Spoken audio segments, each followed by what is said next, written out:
Welcome to the club. My club are mental, aren't they? 21 is coming. You're chatting gas. Embarrassing. Half ref. Most toxic fan base in the world are Arsenal. Liverpool, the worst champions ever.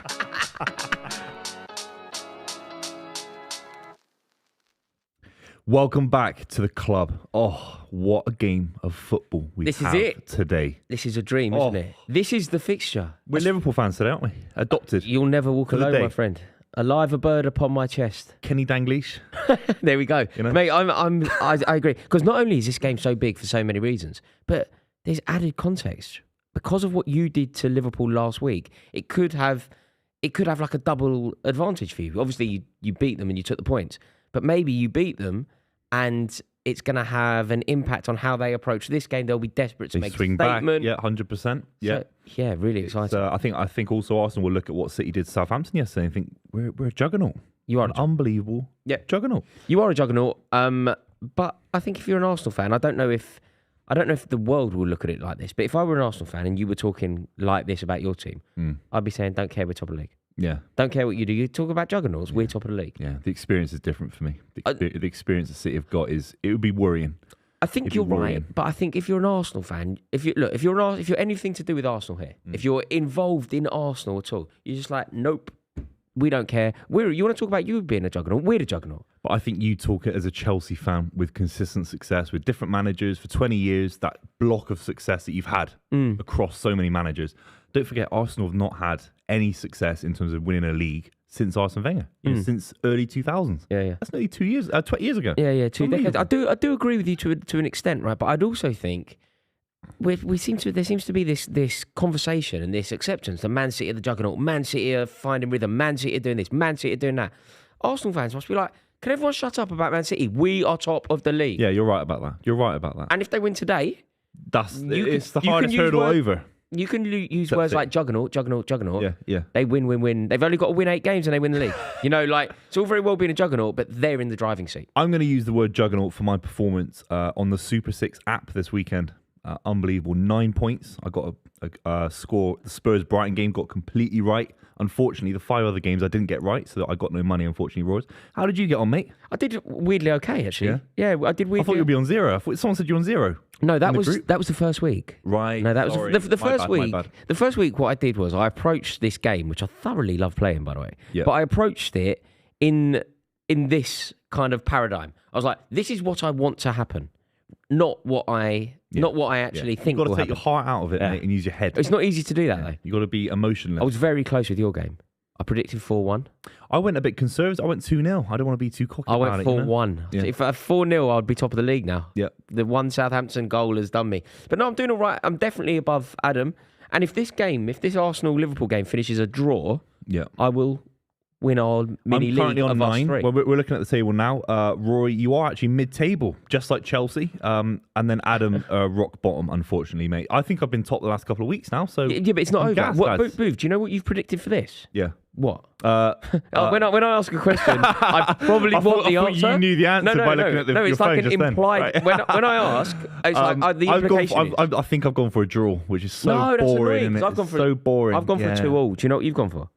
I'll look in a minute. I've gone for 2-1. Apparently, I tried to change my mind. You've gone 2-1. 2-1 Arsenal. You've gone 2-1 Arsenal. Yeah, unfortunately. Okay, so basically, if it's a draw, I'm going to win. Yeah. And if it's a Football's a weird. These predictor apps, right? Super 6. You're there. You think, right? I'm going to use my sensible brain 1 minute, and then I'm sat here thinking, there's no way Arsenal win this game. Liverpool got it in the bag. We're doing the stream. I want Liverpool to win, but there was a moment this week where I thought, Arsenal are just going to win, aren't they? They're too good, Royce. They're far too good. I am loving this league, and the fact that it is completely free, it does not cost you a penny to play.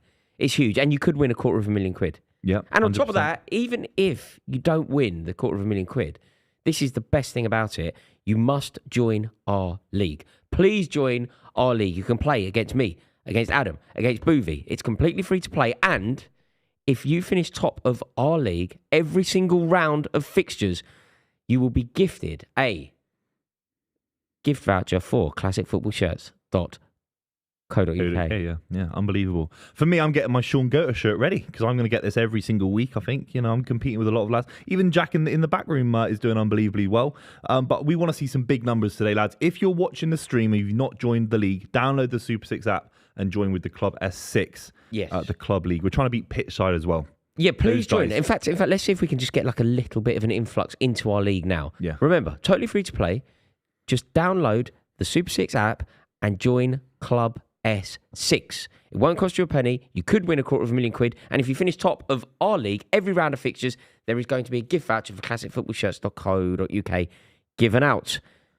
I'm loving it. I'm loving it too. I'm doing well, and there's a bit of jeopardy just between us here. So if this finishes a draw, I win out of me, you and Adam, which makes our overall scores 1-1-0. Yeah. And if you win, you go into an unassailable 2-0 lead, 2-0 lead. I'm really good at these predictions, mate. What do you want me to say? You're not. I think Super 6 is the perfect app for me. I'm so good at these predictions. Do you know what I've just realised? Yeah. Sorry, just to let you all know, you've probably, the show is now fairly old, this episode. But Adam's not here, and we haven't even referenced it, so we're terribly sorry about that. Adam was in Dublin playing poker, earning loads of money. He's a very good poker player, and he had a wonderful time over there. So that is where Adam is. He cashed, didn't he? Did he cash? Yeah, he cashed. Min cashed or? Yeah. No, not Min. I think he moved up a few levels. Fair play to Adam. He's now a lot richer. As soon as he gets a bit of money, Adam, he's out the door. He's not here with you. And if you're watching, you're new here, make sure you subscribe. There will be more Adam McKola towards the end of the season, of course. Jack, we did have the league table up. The table in terms of the most favoured predictions for the game. The biggest one, a 2-1 away win for Arsenal. 27% of the audience on the Super 6 app have used that scoreline. 1-1. Was that a 1-1? I can't even see. What are you thinking? No, the second one is 3-1. 3-1. 2-1. Need to get your mince pies tested. A Liverpool win is the third most popular result, which is not high enough, is it really? Well, I've gone for a 2-2, which 10% of the voting public have aligned with me on. I think a 2-2 is not a bad. That's not bad. I feel like this fixture, it's a great fixture, isn't it? Liverpool Arsenal at Anfield it just feels so steeped in history. Yeah. Well, in fact, I would say the best ever title win. I know you're going to make a case for Aguero here, but in my opinion, the best ever title win was there, Thomas. It's up for grabs now. Can you imagine going into a game at Anfield and you have to win 2-0 to win the league? You have to win 2-0. In the 90th minute, you're 1-0 up. So the home fans are happy. They get a chance. The commentator says it's up for grabs now. It's in the back of the net and Arsenal champions with George Graham.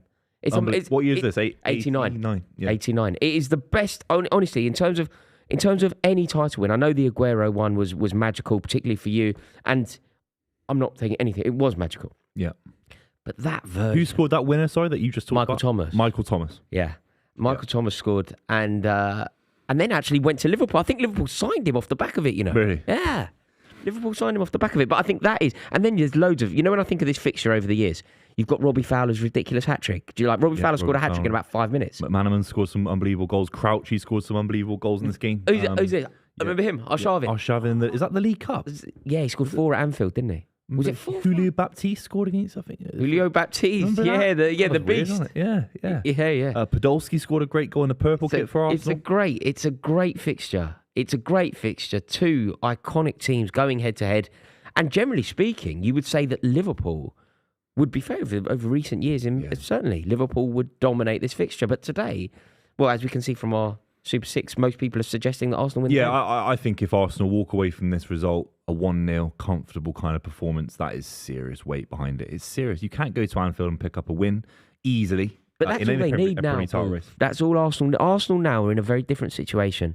There was a time earlier in the season when you could quantify and make a case for things that matter, but they don't matter now. So the style of play, the process, the vision, the way that it's coming together for Arteta, the way that now it doesn't matter about any of that. Now it's literally, do you secure the 3 points? Yes or no? There's no such thing as a good performance and not winning. There's no such thing as a bad performance and winning. If Arsenal win, it is job done, amazing, 3 points, another game chalked off, a very difficult game chalked off, pressure pile back on Man City. They get the 3 points, that's all that matters. Equally, they could have the game of their lives, these players. But if Liverpool score a last-minute equaliser, it is a disaster. I think that's the important thing you just mentioned. I think Harry Redknapp talking on Sky Sports yesterday about it. The draw is the worst result as well. You can't draw. Arsenal have to win this game. based on City's performance, obviously we will talk about City later in the stream, but the way City are playing, you can't draw this game because you go to the Etihad. I don't think they're going to win. I don't think Arsenal beat us. You can't draw this game. You are wrong, my friend. In former years, you could draw this game. You are completely wrong. With the kind of expectation that City set in a Premier League title race, Arsenal have to win this game and they have to win 9-10 after that in a row. And that's not pressure on Arsenal. City could, of course, slip up. But the way I'm seeing it as a City fan, we're getting better and better. You're completely wrong. Really? You're completely wrong. I'm sorry, my friend. I value you. You're an esteemed visionary of football, but I'm afraid you are completely wrong here. The whole point of what Arsenal have achieved so far this season, the whole luxury, the whole brilliance that they have demonstrated up until this point is to give themselves a cushion over Manchester City, which allows for the anomaly. You build up a cushion to allow for the anomaly. So they draw today, they beat you, or they draw at City, and they're fine. They draw today, lose to City, which I think is the more likely. You've got to stop talking about Arsenal, Man City as if you've won the game already. I'm not. I think which you do. You can have Yeovil Town in the FA Cup. You could lose that game. So football matches are there to be lost and won. Of course, I'm not saying we win every single game forever. Of course not. But we beat them in the FA Cup. We beat them at the Emirates. I'd say comfortably. Nketiah missed a few chances. Of course, I'd say it was comfortable. We bullied them a little bit. The way Erling Haaland's scoring 44 goals in all competitions. I think but everyone saw that coming. I mean, that didn't surprise anyone. It's getting worse, isn't it? It's like this weird kind of Pandora's box that kind of opens up this kind of world of the more he scores, the worse it looks for you. I don't know if it does anymore because I think it's over. No, it's not. This season it keeps going. You've said 15 goals, all competitions. In one season. Yeah, but what I mean the season's not over. Do you know what? It couldn't get any worse for me after those. You know those hat tricks, those 3 hat tricks in the first 6 weeks of the season or whatever it was. Yeah, that was bad. It was over then. Yeah. But I'm seeing that clip more and more now. It's peaking. Yeah, no, it does. It does. He might finish on 60. Did you think he's seen it? Oh yeah. Do you genuinely? These guys are on social media. It's on TikTok. You'd definitely see it on TikTok. It'd be suggested for. No, but Erling Haaland presumably doesn't while away his days on TikTok. Yeah, trust me. All these footballers got nothing else to do. You train for a few hours a day. You play football 1 day a week, 2 days a week. Mate, they're playing FIFA. They're playing all sorts. Do you reckon? They're in a WhatsApp group. So what do you reckon? Jack Grealish has gone. Look at this little pillock. Do you reckon? Yeah, I'm honoured. Yeah, I am honoured. Not me though, because I think they'd be like, "Oh, look at this guy. He's a great City fan with incredible analysis." Make sure you subscribe to the club YouTube channel. And then, by the way, if you are new here, / you're only the Man City players watching on your day off, make sure you subscribe to the channel. Yeah, we would love you to subscribe. Actually, we've slowed down a bit on the subscriber front. So if you are watching this not subscribed, please drop us the honour of clicking that subscriber button. Thank you very much. What else do you want to talk to me about? You got something else to say? I can see it. There's a glint in your eye. I don't want to go straight into. Do you want to go? No, of course I don't. I just.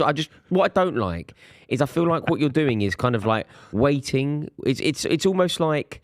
You know, if I were to ever be executed, say I somehow ended up in the southern states of America and ended up on death row, I would rather it just happen. Like, just execute me. You don't want a last meal? Give me my last meal. What is your last meal? Oh, there's a few. Cornflakes, I think. Cornflakes? I'm a big fan. Granola.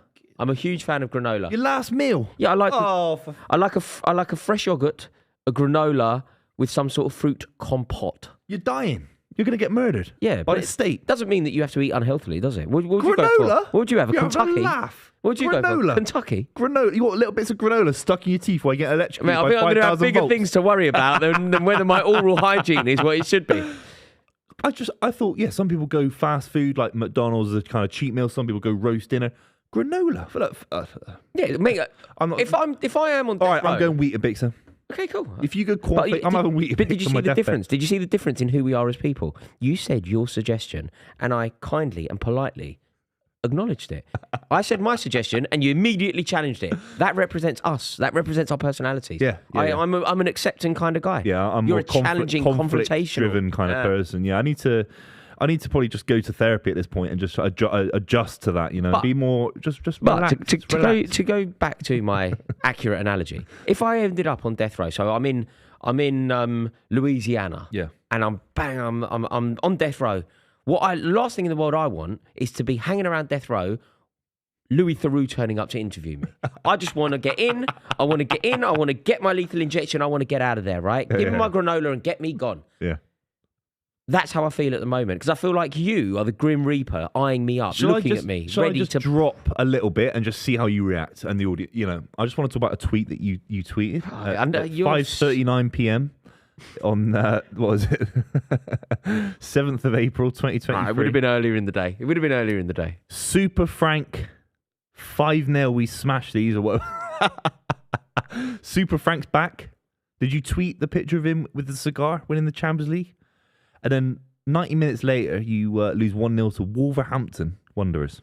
Do you know what's mad about it as well, Boo? Yeah. Like, the 5-0 thing, I was obviously dreaming a touch and being... like, of course, yeah. For the 5-0. Yeah.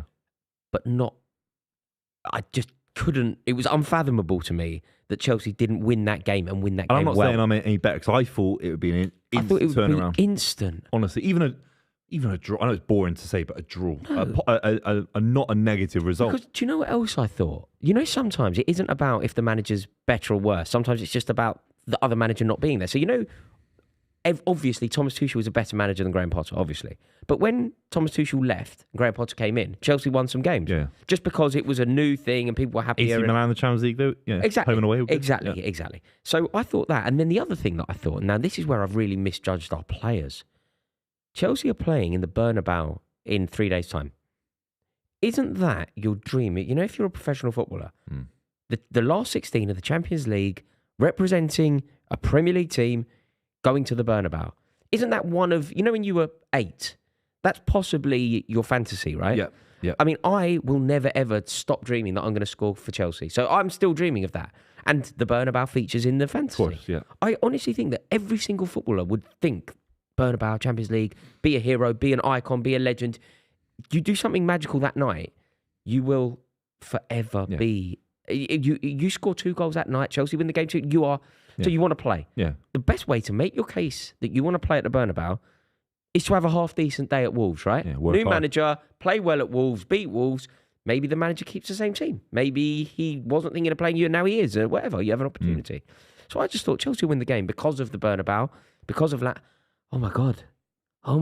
Crazy. Oh, my God. Do you know the other thing as well? Why I thought we'd win? Even if you are of the persuasion that Lampard is the oracle, even if you adore the man and can't hear a bad word against him, even somebody of that persuasion would have to concede that Lampard perhaps doesn't set up a defence as well as... No, he doesn't, no. Maybe other managers may, maybe. We were playing a team that are joint bottom scorers. Yeah. So great. Yeah. You're playing a team that are very beatable, obviously, which is why they're in the position that they're in. You're going to a stadium where Chelsea have historically had quite favourable results. Yeah. And you're playing against an iteration of this Wolves team who can't score goals. Diego Costa, you know what I mean? You're all right, man. And he looked like he was having a bit of a good time against you. Like he was finding a lot of space.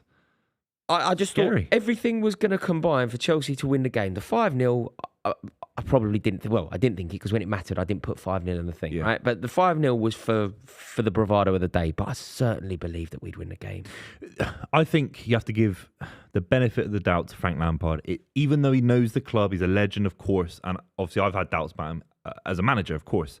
He's not had enough time with this group of players. Now, a lot of them, 6, 7, 8 of them have been players that he's worked with previously, of course.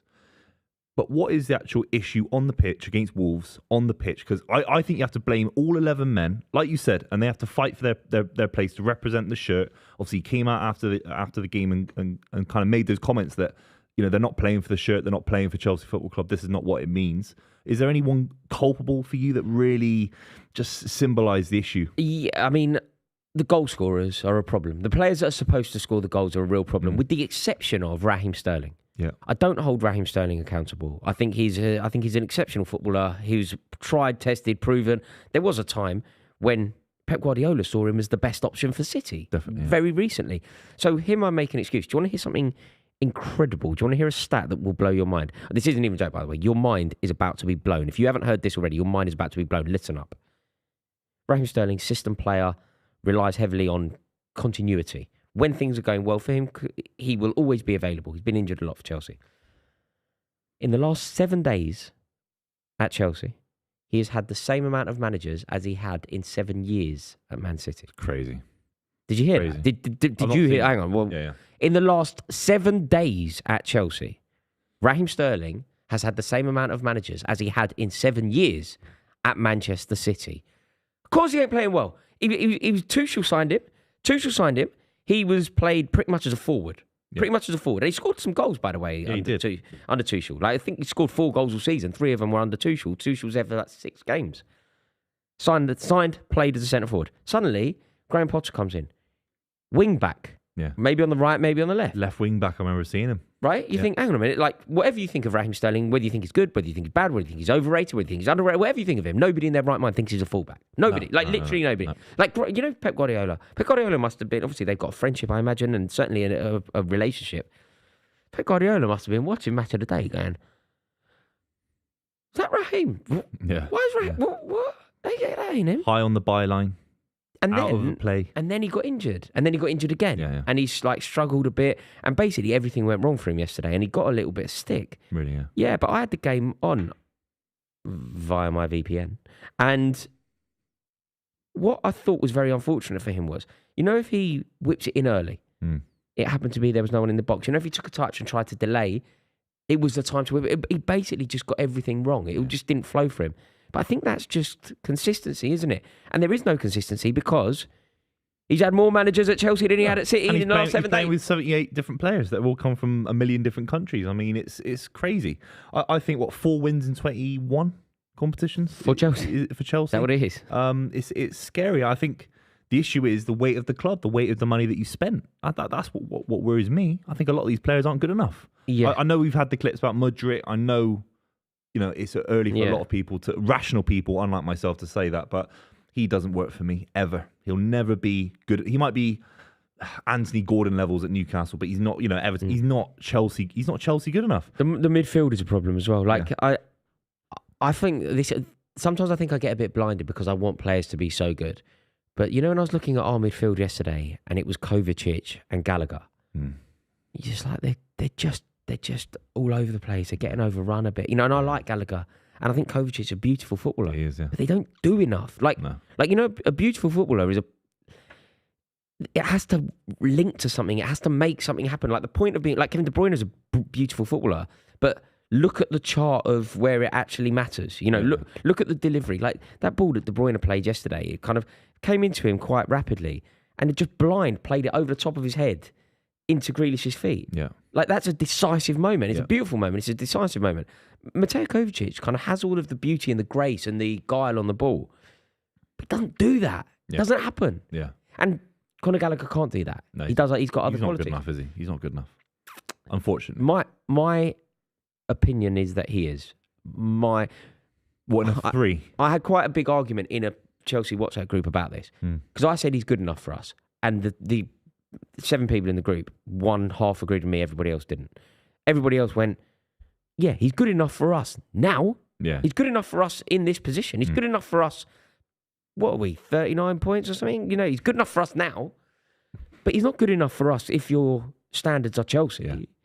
But I disagree. I think Gallagher can be a good player. I really hope he can be a good player, but it needs to improve drastically soon.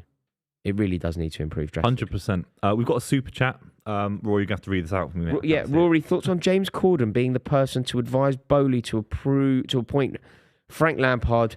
Yeah, I was going to ask you about this because I'm look. Explain what's happened, just in case. So people James Corden, obviously from the Late Show, Gavin and Stacey fame, is apparently talking to Todd Bowley on some sort of regular basis, and he kind of apparently made a suggestion that Frank Lampard, with his connection to the club, is the right kind of guy to replace Graham Potter at Chelsea Football Club.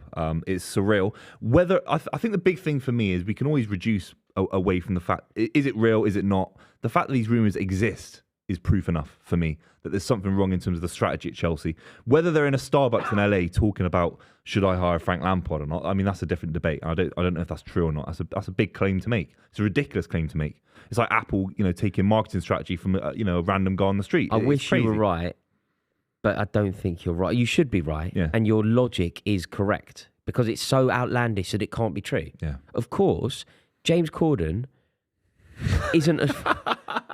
Do you know what I mean? Like, I just can't believe we're saying this in a real football. We've got a set and everything. We've got a set. We've got Ronaldo there behind you, mate. Can we see it on the camera? We got these guys here, Materazzi and all that. It's a serious football stream, Roars. James, we're just saying, the fat bloke from Gavin and Stacey's telling your owner, fat vile geezer as well. Your billionaire, he's a hateful man as well. Oh, mate, hateful. Frank Lampard, he's a West Ham fan. No, do you know why I believe that it might be true? And this is painful, but do you know why I believe that it might be true? You know, one issue with Bowley can't be true. So do you remember the first thing that we saw was 4-4-3? Yeah. Do you remember when he suggested that Chelsea should play a 4-4-3 formation? Yeah. And that came out, and that was an actual story. It was a legitimate news piece written by people whose opinions I hold in very high esteem. It couldn't be true though, right? So that one, first one, the owner is getting involved with selection and he's getting involved with formation and he's telling Chelsea to play a 4-4-3 formation. That can't be true. Okay, so we'll give him the benefit of the doubt. Let's pretend that one isn't true. Yeah. The next one came along and this one shocked me a lot. Todd Bowley was having an interview with some of his advisors or a meeting with some of his advisors, and he said something like this. Well, the Champions League money will pay for that. Talking about the massive transfer window that Chelsea had in January. The Champions League itself will pay for that. And I went, hold tight, mate. You're 11th in the league. There's a jeopardy around that. And Bowley went, no. Chelsea are in the Champions League every year. And they went, yeah, they are.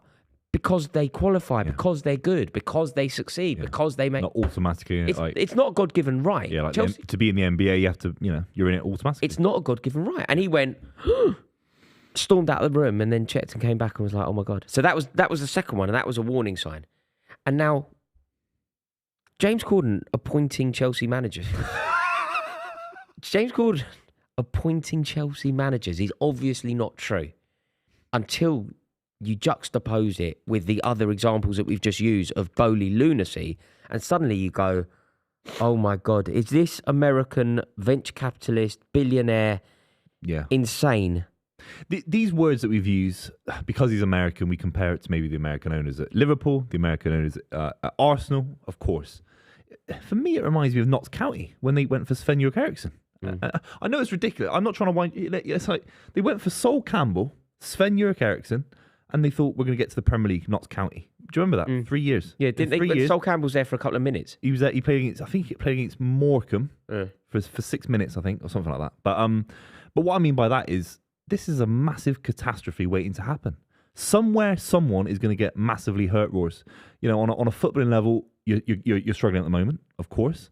But somewhere down the line, the money is going down the drain, and Chelsea will wake up one day and just wonder, where are we? Where are we with this guy? At the moment, it's so early, you can't see the catastrophe happening before our eyes. But where will you be in 3-4 years? Will you be a Champions League club anymore? No, it's a worry. I mean, it is a real worry. I think it was very clever to bring Frank Lampard in because it's going to dissipate the hostility towards the board. Because Frank Lampard will never be booed. People are never going to be annoyed. People in the stadium. And I think what happens is it will buy time for the board. They will use him. They will use Lampard as a bit of a lightning rod. So basically, everything is okay now because Lampard's there. There's an excitement among the fans. Like yesterday, up until Lampard's appointment, Wolves tickets, they were being put in my group, left, right, saying, anyone need any Wolves? Got spare Wolves? Anyone want? You can have a train ticket and a match ticket for the price of a match ticket. Like, I've got it. I'm not going. Lampard appointed, couldn't get Wolves. Really? Yeah. So that's great. That's great for morale. Yeah. What's the best, just to wrap up then, what is the best case in terms of the next 2 years, let's just say? Right. You get a world-class manager at some point. You sign 4, 5, 6 more players at a kind of 60 to 70 million kind of bracket. Is the best case scenario, it just clicks? No. Is it just the right manager, No. Simeone, Zidane, whoever it is long-term, Luis Enrique maybe as well, and you sign a 30-goal Osimhen from Napoli, for example. Is that the best case? I think what we need to do now is just really massively, desperately slow down on the spend. Like, stop it. Stop it. It's now. not going to happen, is it? No, I think sign where necessary. Don't sign where not necessary. So Chelsea's needed a forward. Chelsea needed a forward for ages. Chelsea have needed a centre forward. It's just that, isn't it? It's just one striker, maybe 2 strikers, like Haaland and Alvarez. Sign a centre forward, and pay money for a centre forward. Yeah, but that's it now. And then see where the team need reinforcements. So if it so happens, if it transpires that Chelsea's new manager comes in next season and says we need a right winger, then sign a right winger. But don't just sign a right winger now when you don't know who the manager's going to be, or if the manager wants to play with a winger in the system, or just don't do it blind. But also, that 7-day thing regarding Raheem Sterling is such a warning. He's had more managers at Chelsea in 7 days than 7 years at Man City. Yeah. Like, come on. That's meant, like, that is, you're never going to succeed. Yeah. You are never going to succeed if that is a fact. 100%. We've just started. It's 30 seconds into the Liverpool-Arsenal game. We'll obviously be keeping you up to date on that. But we have to talk about NordVPN. It's the fastest VPN of its kind on the internet, and they are sponsoring the stream and the club. So shout out to those guys. You can get a beautiful discount if you check the link in the description down below. I've been using my NordVPN to get flights to Ibiza when Man City win the treble this season. Unbelievable stuff. For the price of a cup of coffee, you're getting 6 logins for your friends, for your family, and it was voted Time 2022 best invention. Yeah, it's unbelievable, Ross. No, it is huge. And also, I must say that everybody does need a little bit of VPN action in their life. So it really will do you a favour. It will allow you to watch football matches that perhaps you shouldn't be watching. You simply change your location and you can access football from all around the world. It is really, really good. It's so beneficial, and it comes with literally no jeopardy. You have a money-back guarantee. So simply try it out. If you don't like it, which won't happen, but if you don't like it, you get your money back. And remember, it's so affordable. As Buvey said, comparable to the price of a cup of coffee, and one account allows you to link 6 different devices. It is a wonderful, wonderful thing. Everybody needs some VPN action in their life. Helps you book flights. Oh, Liverpool on the counter-attack. Sorry, Royce. I'm busy here, Buvey. I'm a little bit busy, mate. Please. Mate, sorry, Salah on the counter-attack, Royce. Mate, I'm a bit busy. I'm sure NordVPN don't mind. I'm a little bit midstream on my VPN loving here, and you've just managed to interrupt me. Would you do that if I was romancing? No. Cut across me? No, never, Royce. Well, there we go. Thank you so much to NordVPN. We are delighted that they've partnered with us, and the link to find out everything you need to get your VPN love affair going is in the description below. Thank you. That was interesting. The counter-attack from Liverpool just then. I thought Salah was... What about Arsenal, though? Did you see? Do you know what happened? See, this is the difference between me and you again. when I'm mid-flow, Arsenal on the attack, and you just interrupt me. When you were mid-flow, Martinelli's nearly scoring goals, and I just thought, no, I'm not going to interrupt. I'm just going to sit there and let it happen because Buvey is busy. Yeah, I appreciate that. I was just getting gas. I thought Salah was through on goal, but I think... Mate, did you see what happened to Martinelli when you were doing your ad? No, I didn't. Mate, you were mid-Nord. You were pronouncing Nord. And whilst you were doing that, Martinelli got the ball, literally ran through the Liverpool defence, took extra touches in the box, got to the byline, cut it back, and then Rizla paper away from scoring, and then it went down the other end. But this has started just as you expect. Do you know that Liverpool Arsenal fixture that we were talking about earlier in the day today? 4-4. No, the Robbie Fowler one. Yeah. By this stage in the game, Liverpool were 3-0 up. Really? Yeah. Wow. Yeah, it was like a 4-minute hat-trick. I don't remember that. I was about 7 years old, I think, at that point. Yeah, no, it's one of those iconic moments. But yeah, this is such a big game now. So, do you think now that Liverpool? This is an interesting one. If any Liverpool fans are watching, can you help me out here? Everybody wants somebody else to win the league once your team aren't going to win it, don't they? And it's generally born out of not who you want to win the league, but who you least don't want to win the league. So, for example, I want Manchester City to win the league because I don't want Arsenal to win the league. It's not that I want Man City. I just want Man City. Don't want Man City less than I don't want Arsenal. If you're a Liverpool fan, do you want Arsenal to win the league or do you want City? Because I think Liverpool and City have got this weird rivalry. Obviously, want Arsenal to win the league. I think they want Arsenal to win the league as well. Yeah, because it stops their decent reputation in the last 5 years. And they don't and obviously there's a rivalry between cities. Whether I know that Manchester United are more of a rival to Liverpool, but it's still a Mancunian Scouse rivalry. Yeah, I think they want Arsenal to win the league. I think if City win 3 Premier Leagues in a row, maybe a Champions League this season, it dilutes everything that Klopp's done. So if you're a Liverpool fan, you want the 3, but they want the 3 points anyway for themselves, don't they? For their own necessity. I think it's over. What, top 4's over? I think United and Newcastle are just going to hold it. Yeah. I don't think there's any drop-off now. Spurs have dropped out. There's no competition. No, Tottenham are still in off the back of that theft yesterday. I can't believe it. I was so angry at that. It's disgusting. It was disgusting. I was tweeting proper Alex Jones conspiracy stuff earlier. I couldn't believe it. Mate, I said that when I walked in. I said that today. When I walked in, I was like, look, lads, I don't want to sound crazy here, but do you think that there is genuinely an edge in the powers that be that don't want Brighton to be in the European Cup? Is there a possibility that Tottenham, because of the stadium, because of the connections, because of the marquee players at the club, it's better for the brand that is the Premier League? I think it is. The brand that is English football to be Tottenham in the European Cup. It's very hard to say, Roars, because we can't see an example. It's all sort of behind closed doors, these decisions. One minute they're reviewing everything. Next minute they don't review things based on some sort of ad hoc decision. But I think you're right. I think VAR is slowly and subtly taking away the spontaneity of football and allowing the big players to get the advantage. But the thing that I found amazing, particularly in this Brighton game, is that the decisions were looked at. They were so obviously incorrect. Yeah. They got so much wrong. The big one, the Højbjerg challenge. Hang on, there's when you say the big one, yeah, I think that there are countless. I think Brighton have now gone to the referee association and made a complaint, haven't they? I think there has been an apology. I think there has been an apology for the one that you just referred to, but not the others. No. So like Lewis Dunk was fouled in the box. Yeah. Like undoubtedly fouled in the box. That Longley. Like, they shouldn't be doing that. Yeah. Like, there was so much wrong with it. There was so much that I found offensive about that. Yeah. And look, before we kind of get into the tribalism of this, and I'm sure that if any Tottenham fans are watching this now, they're going to be saying to me, you hate Tottenham. You don't want Tottenham to do this, you do that, and there's a rivalry, you're a Chelsea fan, and you're never going to support Tottenham. That's all true.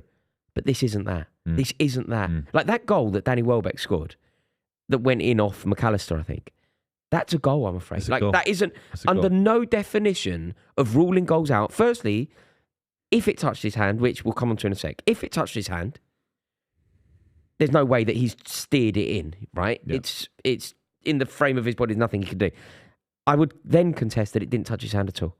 No, I agree with you in that regard. I think VAR is being used to review decisions that on some weird level does not align with the wider narrative that Spurs should be a top 4 or top 6 club and little old Brighton shouldn't be getting the rub of the green. And Brighton, actually, I think Brighton fans will tell you, they've had a lot of decisions this season go against them. I'm appalled. I'm honestly appalled at that. I don't know what the answer is. I mean, I think I've read, I have no idea how legitimate this is, but I've read that there's talk of a replay, which I think would be fair. I think that should happen. How many replays can we do? Thousands of replays? I mean, seriously. Look, I think there's been hundreds of football games have been negatively influenced because of. I think the vast majority of modern football. Oh my God. No! Oh. Arsenal 1-0 up, by the way. Gabriel Martinelli's just prodded it home too easy. They've started this game 100 miles an hour. Do you see the point I was making before, though, Buvey, about Arsenal? You know when you were going, we're the juggernaut, we're the momentum? Yeah, they don't agree, man. They're just as good. They don't agree. Yeah, they're not interested in your momentum or your juggernaut theory.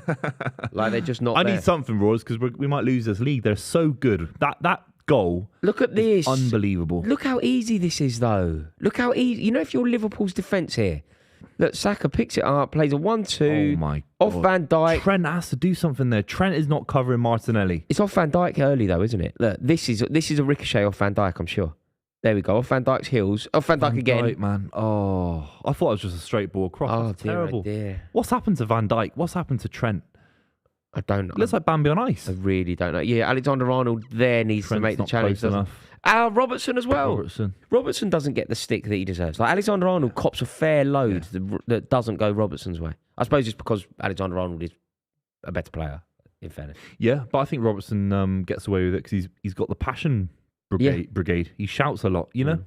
I used to play Sunday League with people. Press from the front of the shouting ones are the rubbish ones. Fans like it. I'm guilty of that, though. Yeah. I'm guilty of that. If a player claps the away fans. Yeah, he's had a good game. If he comes over. And also, if you can score a hat-trick, but if you go straight down the tunnel and don't clap the away fans, not having it. It's over, mate. It's over for you. But I think they've all been absolutely terrible. This Liverpool side need a serious readdressing in the summer. Is that a transfer strategy? Because look at City. All right, Chelsea are a prime example. You've spent X £100 million. And there's an argument that someone like a Mudryk, Enzo Fernandez, these guys still need a year.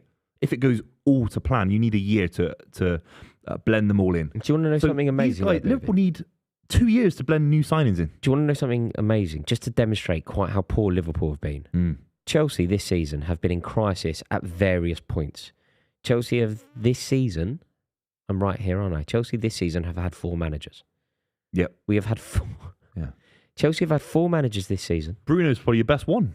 Yeah. Got 1 point 100% out. record. 1 point. Was it a win? No, it was a draw, wasn't it? Draw. But played well, and it was against Liverpool. But just hear this theory, right? Chelsea have been in crisis various points. 4 managers, take over, like everything's gone wrong. We're still in the European Cup. Liverpool are not. Yeah. And they're just ahead of us in the league. Battered. They're just ahead of us in the league as Yeah. well. Like they're only, 4 points, 3 points?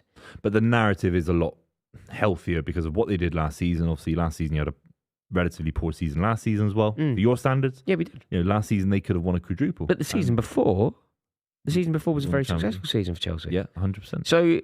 So I do think that at some point something significant needs to be questioned at Liverpool. Now, at one point, if we were talking about doing that, I would have said, whatever you do at Liverpool, you do not talk about Klopp. Whatever the answer at Liverpool, the first word of the answer is Klopp. Go from there. So whatever Klopp needs after that. Like I would, in theory at least, have said anything is potentially sacrificial at Liverpool apart from Klopp. Yeah. So if somebody said, I think we need to sell Van Dijk, I think we need to sell Salah, I think we need to sell Alexander-Arnold, I think we need to buy whoever, I would have agreed with it all as long as they said Jurgen Klopp is to remain. Yeah. I don't know if I still think that. I think he needs to be backed in the right way to have a second generation side at Liverpool. He's not had it yet. He's been let down by his owners. Last summer was the moment. Oh my God, Arsenal just had a great shot. Do you not think it's too early though? Are you not being too generous to? Because whatever you think of the Liverpool, do you know what wound me up the other day? Manchester United had a fairly dodgy result, and there was a clip that went sort of fairly viral on the internet from, I think it was a Talk Sport person, and the result didn't go Manchester United way, and they just went, it's the Glazers' fault. They drew 1-1 with someone, and it's the Glazers. Now, hang on a minute. Like, you know, in this situation with Liverpool, when Liverpool get beat by Manchester City, I think you could potentially talk about FSG. But they struggled against Bournemouth. They've got better players than Bournemouth. They got slapped up by Wolves, didn't they? Yeah. They've got better players than Wolves. They got done by Brighton. They've got better players than Brighton. Yeah, but I think the squad debate about the kind of transfer strategy for the squad becomes an argument because Van Dijk looks dead on his feet. These guys look... It's not always about, if you're injured, you don't play football. If you're fit, you play football. Sometimes fit players don't play football matches. Look at someone like, last season, Jack Grealish didn't start many football games because he was brought in, he was given a taster. Liverpool have to play Van Dijk in this game. Now, City, we have a luxury position where Ruben Diaz can be Laporte. Laporte's one of the best centre-backs in world football, and he's been isolated out. We can sell Cancelo to Bayern Munich. Now, not every club can be Man City, but Liverpool certainly should have had an extra centre-back, an extra midfielder. Someone like, I always go back to the Tchouameni example because I think he could have brought so much energy to Liverpool midfield. But Booth, everything you're saying is correct. On loan. Everything you're saying is correct. But whatever you think of the transfer strategy of FSG, Liverpool have scored 1 goal in their last 4 games ahead of today, right? Yeah. They're better than that. Yeah. So, and also they've spent money on their front line. Yeah, Diaz had the injury. What I feel like you're doing, and maybe you are doing this, and maybe you're purposefully doing it, but are you creating a force field around Jurgen Klopp? You're blaming everybody but Klopp. My question to you is, and maybe that is your answer, but do you think Klopp should be questioned? Do you think that he needs to be held accountable to this, or do you genuinely think Klopp is the solution, not the problem? I like always going back to the history of what we see on the football pitch. I think we can talk about transfer strategies. People on Twitter love talking about the finances, the net spend, etc. We love talking about it on social media. What this Jurgen Klopp side did in their prime was the most devastating, scary brand of football I've ever seen, Royce. It was you couldn't play against them. They were unplayable. And they obviously went on to win a Premier League and Champions League in different seasons. There was a point where they could have won a quadruple last season. The issue is when Alex Ferguson needs to readdress the midfield situation that he signs Carrick, then Tevez, Berbatov, Van Persie. These were massive, massive signings for Sir Alex Ferguson. There's an argument Man United don't have 3 or 4 generations under Ferguson without that serious investment. But is Gakpo not a serious signing? I'm playing devil's advocate here. Yeah, I don't necessarily agree with what I'm saying, but I'm going to push back at you. Yeah. Gakpo is a signing, and at the time it felt like a bit of a marquee signing because they pinched him from Manchester United. He'd had a very good World Cup. I think he was probably the jewel in the crown of that Dutch side. Van Gaal was saying what a good player he was. It felt like a good signing. So they've backed him there. Darwin Núñez, was it right? Darwin Núñez pinched again Fine. from Manchester United. Núñez was good. Yeah, fine. So I don't even necessarily disagree with you, Buvey, but people watching this will be going, hang on a minute, X, Y, and Z, and I'm trying to do and that. I'm like that as well. I'm like that as well. If you sign Gakpo, okay, I think isolated, that is a good bit of business. He's a very, very talented player. He's got the physicality to be exceptional, I think. I think he's got a very high ceiling. You still need to sign someone to replace James Milner. Oxlade-Chamberlain. Keita is still coming off the bench, stinking the gaff out. Do you know what I mean? So it's not all about, is Gakpo the solution to everything? I think he's been a nice addition. Played very well against Man United. I love to see that. Núñez, I think, will be a good player. As much as I hate to say that as well, I think he's blossomed a little bit. You still need someone to replace Fabinho. Where's the challenge for Fabinho's place in the team? For Trent's place in the team? Robertson has obviously competition now with Tsimikas. Yeah, I agree. He's not tested enough. I agree with that. City. Whatever you say about City, it is the proper framework for a big club. Whether you think City are a big club or not, we are operating on a big club basis where Cancelo. I could give you last season, he was the best fullback in world football, arguably. He gets kicked out the door to Bayern Munich. To sit on their bench a lot of it as well. Okay, but do you know what? I feel like you've been dancing a bit here. Just cards on the table now. Should we question Klopp or should we not question Klopp? No, he needs at least another year with 3-4 players that he wants that he can mould to see at the start of next season where they're at. And if we're this time next season and they're kicking about mid-table, Europa League football. Wow. Oh, Arsenal have just missed an open goal, I think. Yeah. Is it Gabriel Jesus coming in at the far side? Bukayo Saka is so good, isn't he? It's unbelievable. Bukayo Saka is so good. Look, but why is nobody near Bukayo Saka? Look at that. There's not a Liverpool player within 15 yards of They've Bukayo. shifted across. Trent's out of position, I think it is. It's shifted Robertson across. No, but Robertson needs to be aware of what's going on behind him. Oh, Gabriel Jesus needs to score. Gabriel Jesus needs to score. Look at Trent. He's not goal side. Oh, Trent, you're right. He's not goal side. Trent Alexander-Arnold. And across. it's both fullbacks. It's both fullbacks, though. Trent stepped up into midfield. Robertson had to cover centre-back, and then they all get shifted across. Saka's the most dangerous winger, arguably, in world football at the moment. Yeah, at the moment. He's isolated at Anfield. Arguably, the best footballer in the world at the moment, has the freedom of the Anfield Road. Just swanning about on his own. I'd be pulling my hair out if I was a Liverpool fan. I'd be pulling my hair out. Yeah, I'm surprised by that passage of play there. Liverpool haven't offered anything this game so far, have they? And Arsenal doing everything right, pressing from the front. Look at Odegaard just forcing the issue constantly. Such a good player, such an astute signing. He's such an intelligent man. I mean, he's an intelligent bloke, but he's an intelligent footballer, isn't he, Odegaard? Yeah. You know, a lot of footballers, it's very instinctive about who they are and what they do. Whereas with him, it feels very methodical. It's like all planned out. Yeah. It's such a good player. Come on, Liverpool. Yeah, I think going back to the Klopp argument, there is a case where should Liverpool be losing to Bournemouth? Is this about a kind of wider financial strategy? No, they shouldn't be losing to Bournemouth, whether they sign Tchouaméni or not in the summer. Yeah, or Bellingham. That's what I mean. Still needs time to. Don't forget. I mean, City have had off seasons. We won the Premier League. Laporte gets injured. Remember that? Laporte gets injured, and then Liverpool win the Premier League, and we got smashed and all that. So yeah, but it wasn't like this. This is an off season. It wasn't. No, it's one off season. No.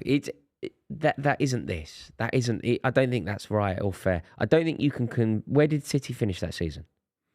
Second or third. Right. And did they win any silverware? I don't think so. Maybe a League Cup. League Cup. I'm afraid that is not comparable to what Liverpool have done this season. That is just not. This isn't it. This is potentially comparable to what Chelsea did that year. The Mourinho. Yeah. The year Chelsea. Oh my God. Salah, man. Terrible. What about the Mane situation? I think it will go down as one of the worst pieces of business in the history of Liverpool Football Club. They don't need 30 million quid, lads. 30 million quid is the interest on the kind of a loan that some of these businesses do. Also, 30 million quid. Also, he's not a 30 million pound player at the time. At the time, he was arguably the best forward in the world. Yeah. And they sold him for 30 million quid. It reminds me of when Henry left Arsenal to go to Barcelona. That was 16 million quid. But people were saying, it should have been 40. Oh, you've got to score that. Fucking hell. Like, what more do you want than that? You've had nothing. Scottish spanner. You've had nothing in the game. Fucking spanner. Sorry. Look, it's so easy to get through, though. Look, great ball from Fabinho. Oh.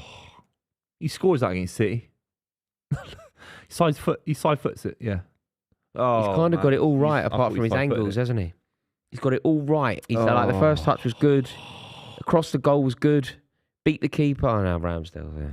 Here we go. Time wasted. Here we go. What's he doing now? Watching His contact pitch fell out. side. His contact fell out. Oh, man, that should have been 1-1. Should have been 1-1. Liverpool scored against City. Then they scored 4 more, you know.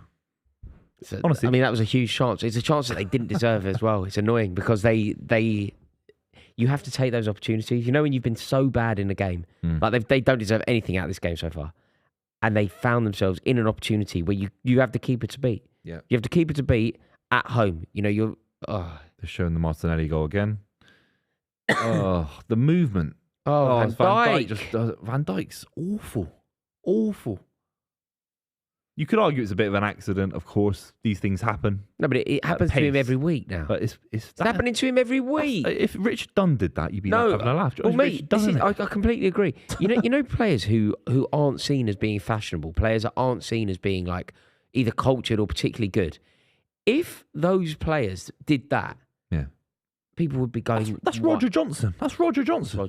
Yeah. No, you're not wrong. Post Birmingham, Roger Johnson. Yeah, you're not wrong. He's good at Birmingham. Was Roger Johnson the chat? Oh no, that was Liam Ridgewell. Okay. Liam Ridgewell. Liam Ridgewell did one of the most crass things I've ever seen. Have you seen that image of him? You know, he signed a new contract. It's awful. I don't even want to talk about it, but I'm just going to have to now. Shouldn't have brought it up. Because you brought up Roger Johnson, it made me think of Liam Ridgewell. He put an image of himself up using the bathroom. And he was, rather than using toilet roll, £50 note. Oh, fuck. That's terrible. Bad. He went to Portland Timbers, I think. Yeah. Weird. Isn't that awful, though? Yeah. Like, in terms of, like, the most crass thing that you can possibly do. Using £50 notes instead of lira. Decent left back on his day. Liam Ridgewell? Decent. Not sure I agree. I like those half players that are decent, you know. Like, decent season and a half. Like Scott Dan had a good couple of years. Birmingham. I'll keep just naming Birmingham players. City centre-halves. Yeah. Birmingham City fans won't be liking Aston Villa at the moment. No, they're very good, aren't they? It's hardly surprising, though. Have you seen where Villa would be if the season started when Unai Emery took over? What, in terms of it, you stretch out the points per game? Can't say it any clearer. Yeah. I can only say it as I said it, Booth. I'm going to try again. Let's see if you get it, right? Yeah. I'm going to try again. Have you seen where Aston Villa would be in the league table if the league table started when Unai Emery took over? Oh, I see. Yeah. Go on. Yeah. Be Champions League. That's unbelievable, mate. Yeah. Champions League. That's and do you know what? If they make the Europa League, do you know what happens? Yeah. They win it because Unai Emery. Yeah. They win it. Unai Emery's not going to lose the Europa League, is he? Are they bigger than Newcastle? As a club? Yeah. Villa? Yeah. By a mile. Genuinely. What?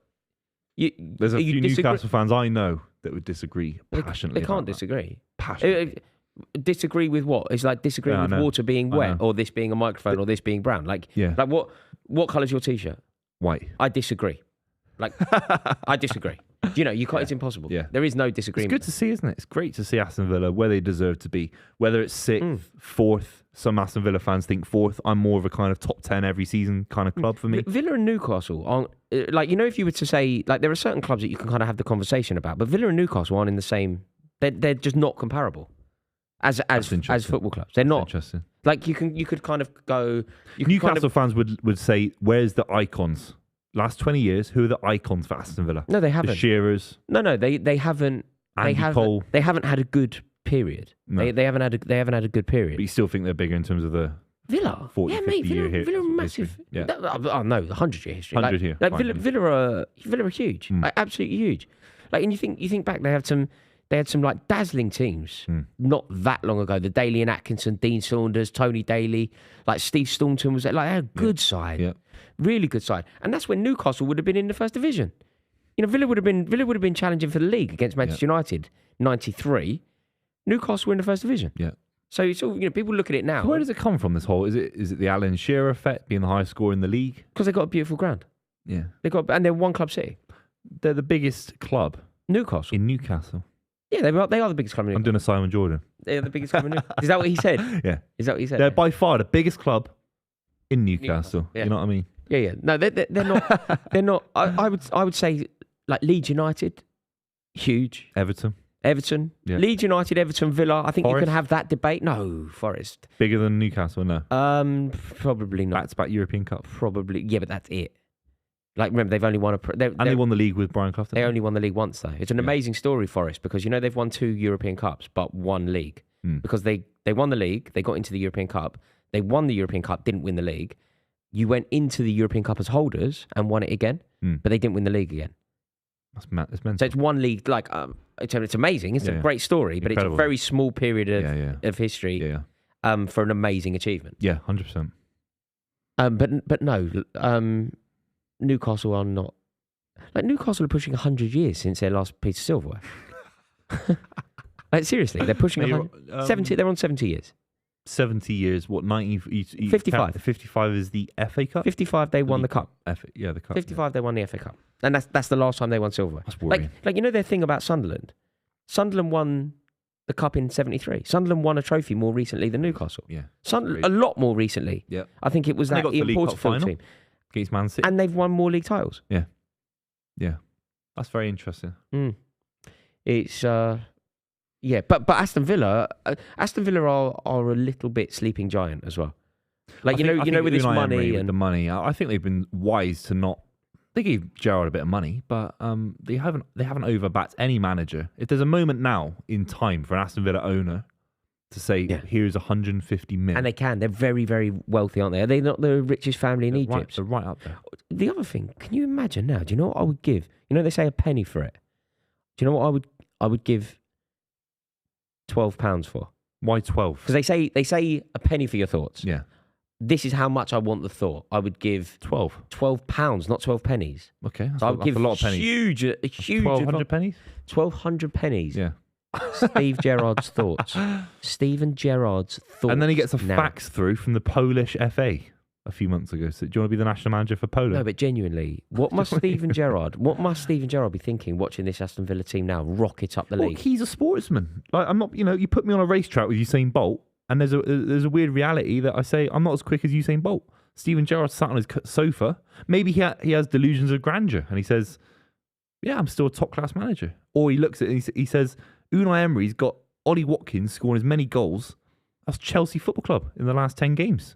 You can't. Do you know what I mean? So genuinely, like, I find Aston Villa an amazing story, actually. Like the season they've had, Gerrard being in there, Gerrard leaving, the money, the investment, the Grealish saga. Like, over the past few years, Coutinho is a fascinating one, but they've got it so right now, haven't they? Like, they 2-0 really. Arsenal. Sorry, lads.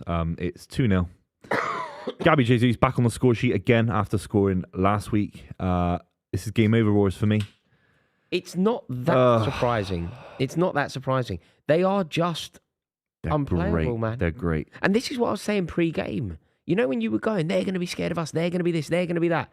They're not. They're not. They're invincible I have to themselves. find justifiable narratives for the stream that we do every week, Roars. I have to find realistic narratives. I think the narrative's never going to be Arsenal rubbish all of a sudden. The narrative has to be they're going to capitulate because of pressure. We've seen United do it under Ferguson. Big sides can capitulate with the pressure. only thing that I'd never seen, I know what you were hoping for, but I just didn't see anything in reality to suggest that what you were suggesting would come true. Like, when you go, they're going to capitulate because of the pressure. Like, Yeah, we've not seen that. Why? Yeah. A couple of draws, a 0-0 against Newcastle. Everton was bad. He's got between the left back, he's jumping. Keeper? Is he keeper not meant to save that? Van Dijk's body position's shocking. Robertson's position's shocking. The striker's found a gap between the left back and the centre back. It's basic football. How's he found that space? He had 5 yards between the left back and the centre back. It's terrible.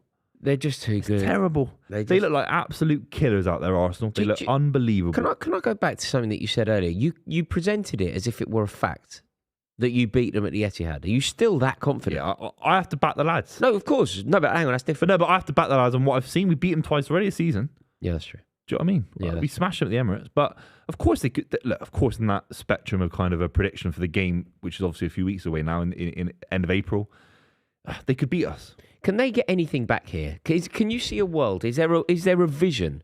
If you're Jurgen Klopp now, are you thinking that you can get something out of this game? Because do you know what they need to be very careful of? Yes. They conceded a lot of goals last week and they got battered. Yeah, 4. Can't let that happen again. Yeah. Like, is Jurgen Klopp now going for the jugular, hoping to win this game? Or does he now start sitting back? Keep it 0-0. 0-0 from now until 75 minutes, and you go from there. Make it 2-1.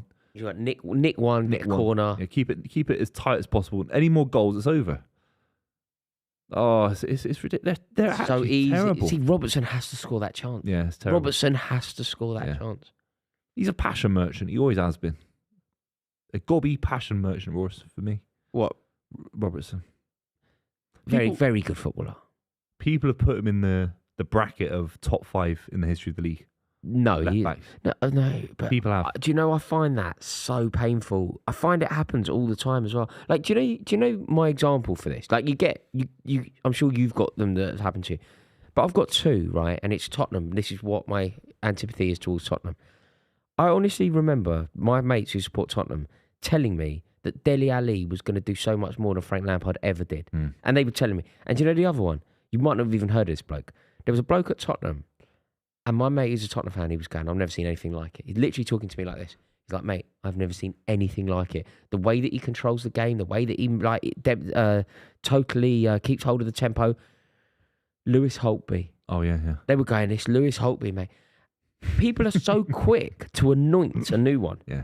I don't anoint anyone until you've done it. Like, I want 2 proper seasons out of you before I give you anything. Yeah. You know, all this, like, Lewis Holtby, Rory, God, you wouldn't believe this. Robertson has had a bit longer. No, Robertson for a time was one of the best fullbacks in the world. Yeah, there was that's. But he's dropped off now, hasn't he? He really dropped off. Liverpool have though. Is it him or is it Liverpool? It's a yellow card for Van Dijk. He's absolutely smashed into Gabriel Jesus. He's another Van one, Dijk is in a best centre half in the league ever. Best centre half to have ever played in the Premier League. For me, this is where I know it's a bit of a pie in the sky argument again. I think a third centre back comes in. I think Matip for me too frail.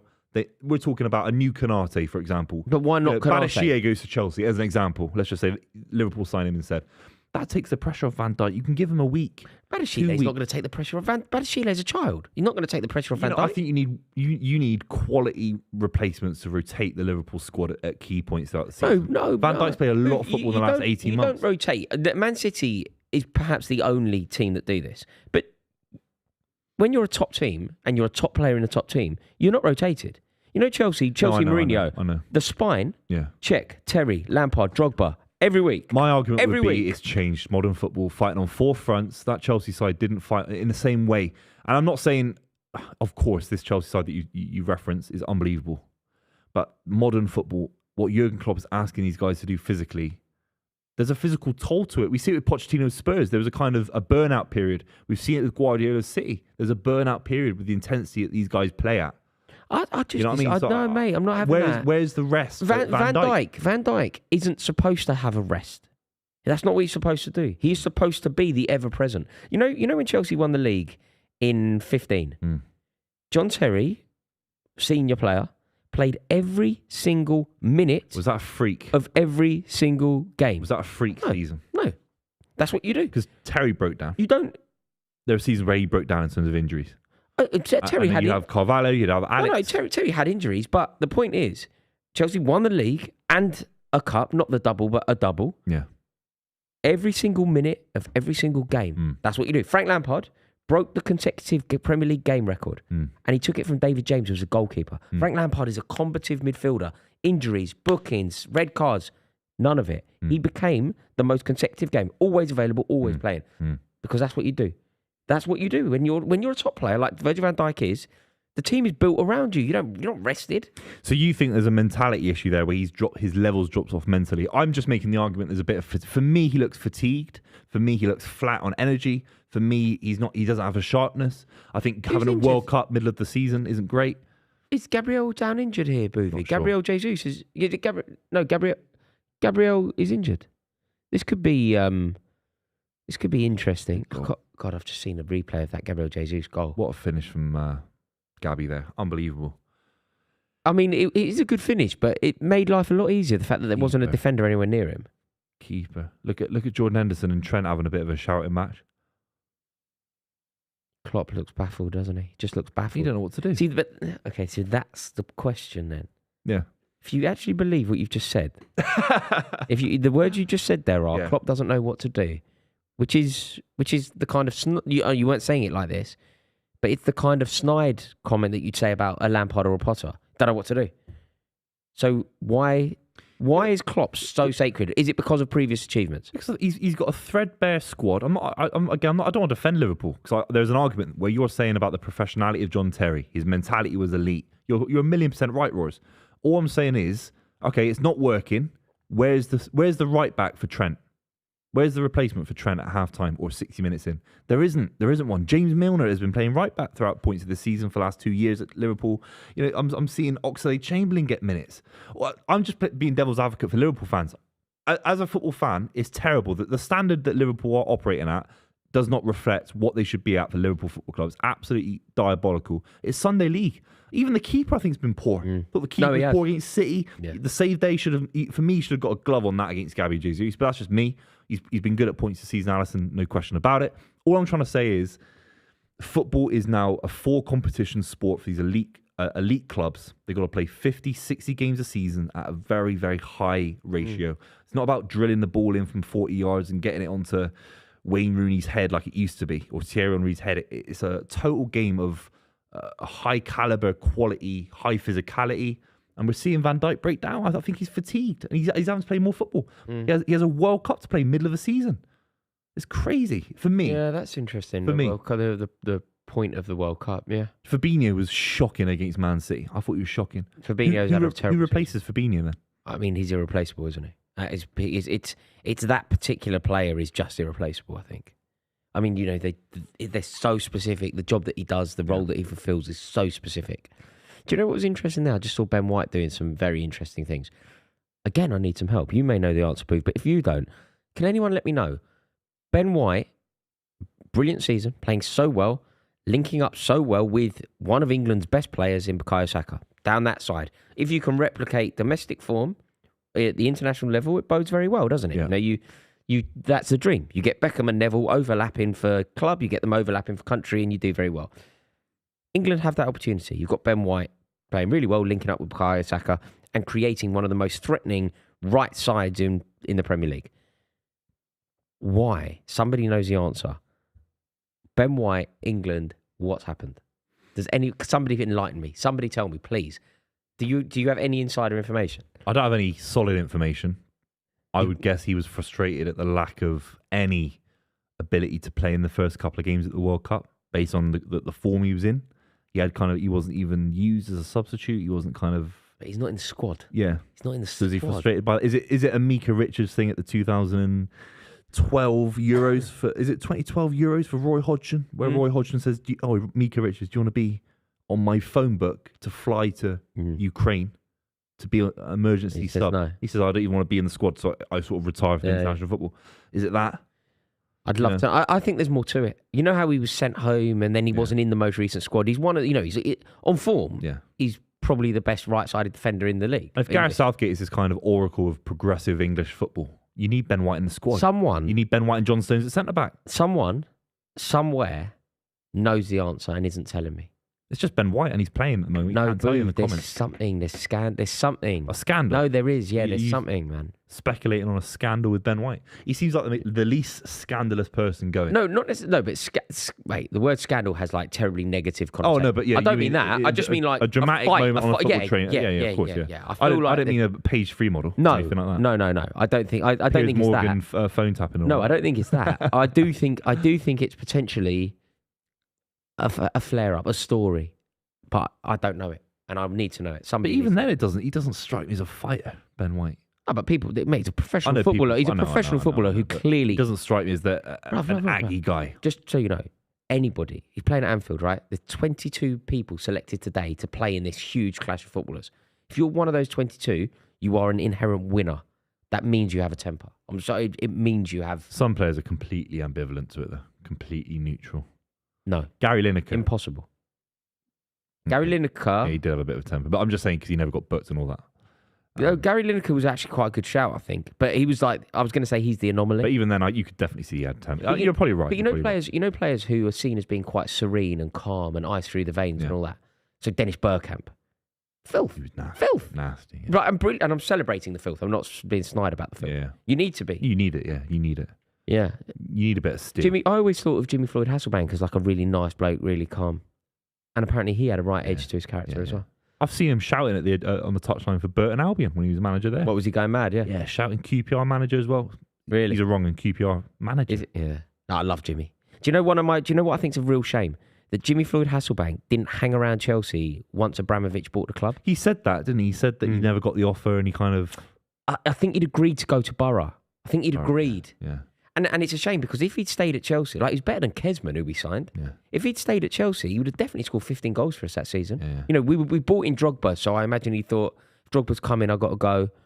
But Good scored player. 20 goals for Borough. You know what I mean? Underrated player, yeah. Who, Hasselbank's amazing. What is it with Middlesbrough? Back in that day, you know, they had Paul Merson, they were kind of They're a tapping him great out from player. Arsenal. They was great player. And then they sort of Juninho, and there's a few players that kind of go to they Borough went for the down money. You know, they went down that year. It was Steve Gibson at Borough.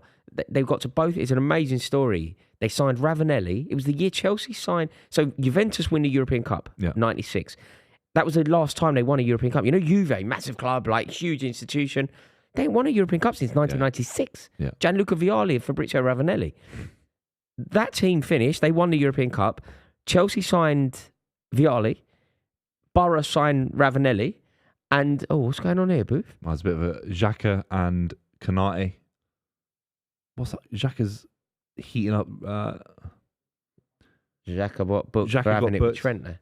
Hopefully a red card somewhere for Xhaka. Somewhere in this Do you game. know what though? That could be the best. That could be the best thing to Go happen. on. Yes! I was going to say that could be the best thing to happen to Liverpool. love You know, if this football. game gets a bit fiery, Xhaka fires them up. But stoke the fire! Come on! that chance is always coming, but to concede 2 goals, it feels lesser than it should do. Mate, tell everyone what's happening. Unbelievable. We've got a ball in. Robertson on the overlap. Wow. Robertson fires it across. Bang. Salah scores what must be, 26, 27 goals in all competitions. Someone's got to check the numbers for me. But Liverpool are back in this game. I can't quite believe it. Cannot quite believe it. 24 goals in all competitions. Lads, you have to let me know in the comments down below. Is Salah having an underrated season or not? But we do look at Arsenal. They have got that moment in them, that little moment where the nerves can get them a little bit. Xhaka. It's not good to see when you're 2-0 up at Anfield. You want to be calm. You don't want the Liverpool fans to have any kind of opportunity to get at you, to stand up, to be shouting, to get the atmosphere going. You don't want any opportunity. And I think Xhaka a little bit short-sighted in terms of starting something with Kanate. Not important either. It's kind of right at the edge of the pitch. But Arsenal back on it again. I think the way they're playing today, it's just keep ball for them, keep the ball as much as humanly possible, and see where they go from here. Trent's got that's what I'm saying. Trent's just shouting at the Anfield crowd. Martinelli's having a go as well. It's completely the wrong attitude from Xhaka. Whatever happens to the end of this game, Xhaka going in on a big challenge. I think he might have kicked out at Kanate. It's exactly the wrong thing to do at Anfield. It gets the crowd going for what was a 2-0 win for Arsenal. The way it was going, clean sheet, and it's given Liverpool a bit of an energy. The way they're passing the ball even now, a lot quicker. 2-1 is a lot tighter now. Any comments, Jack, that I can read out? Thank you very much. We're reading out some super chats. And obviously, if you're new here, lads, make sure you subscribe to the channel. Besides City, this is the scariest fixture for me. So we've just skipped the first one. Sorry, lads. Can we go back to the first super chat? Thanks very much. Besides City, this was the scariest fixture for me. We're going to win the league from Aaron. Yeah, this is obviously on paper the hardest. Anfield away should be a barometer of where you are in the Premier League title race. We're just watching the replay now of Martinelli gets booted in the face by Kanate. I have no idea why that's not brought back. That probably should be a foul. But yeah, look, I think obviously Arsenal win this game 2-1, 3-1, whatever it ends up being. I think Arsenal will still win the game. It is a barometer of where Arsenal are. They look very, very good on the ball. The only thing as a City fan, the only thing I can say, those couple of moments of being a little bit overly emotional. The way City went around Southampton yesterday, cold, a little bit indifferent, bullied Southampton, too much quality. And Arsenal's quality and City's quality are like this. That is the reality. There's no golfing quality in this season. But the experience, the coldness, there's an argument that even though Erling Haaland wants to win a Premier League title, but someone like Rodri's already won, 2 back-to-back Premier League titles.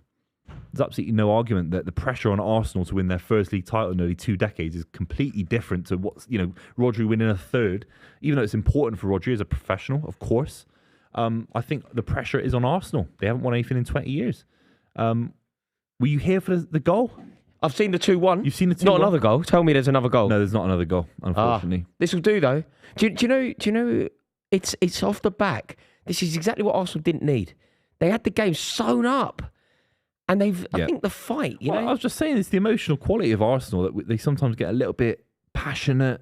And now Liverpool needs to be careful. going in. The last thing you want, you're 2-0 up at Anfield. All you have to do is knock the ball around, make it boring. Make it boring.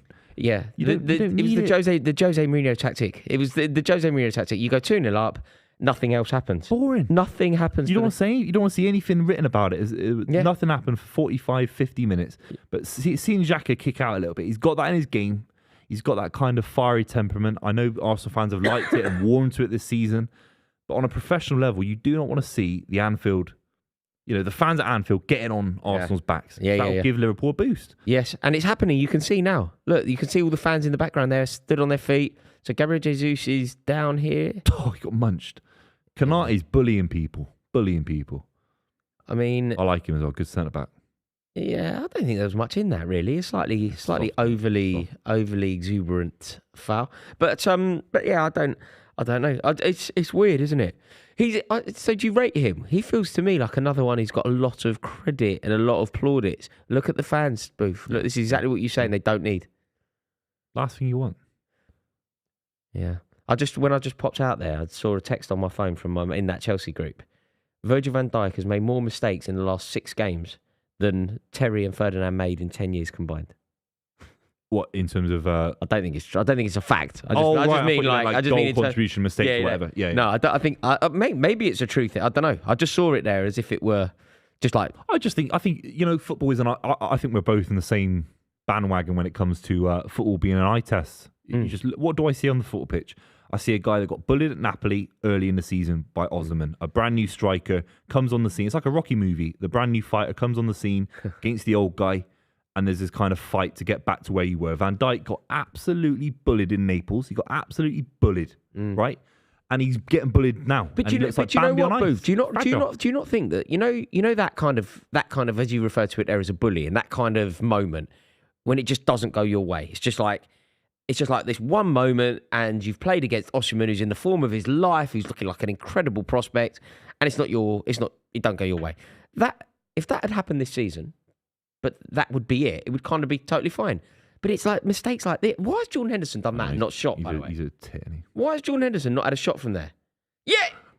Do it! Ah! Get on, lads! Oh, you spanner! He's a spanner! He's 12 yards out! He's a spanner, Roars! I just looked down. I can't stand Henderson. That felt very Arsenal. I just looked down at the thing and there's a zoom of you like this. Spanner! What's he doing? Look at Pep Linders. He thinks he's the manager. Pep Linders thinks he got a little book out. Henderson, what's he? 12 yards out? He made 2 mistakes there, Henderson. Do you know when he shot? He spread it out. Mate, take a bit of responsibility. Take a bit of responsibility. Take some responsibility. What's he going home at night, checking his phone, see how many passes he made? Mate, look, I mean, 99% pass rate ratio. Mate, take a shot. It's football. Do you know what football's about? Yeah, not to get on a rant now. Score the goals. Do you know what it is? It's a big net. Put the ball in it, mate. Put the ball in that big net, and you can hit the ball really hard for it to go in. Yeah, and there's a big pitch. There's loads of space. So you have loads of chances to shoot. Yeah. Put the ball in the back of the net. Like, golf is like a really precise. It's a little ball in a little hole, miles away.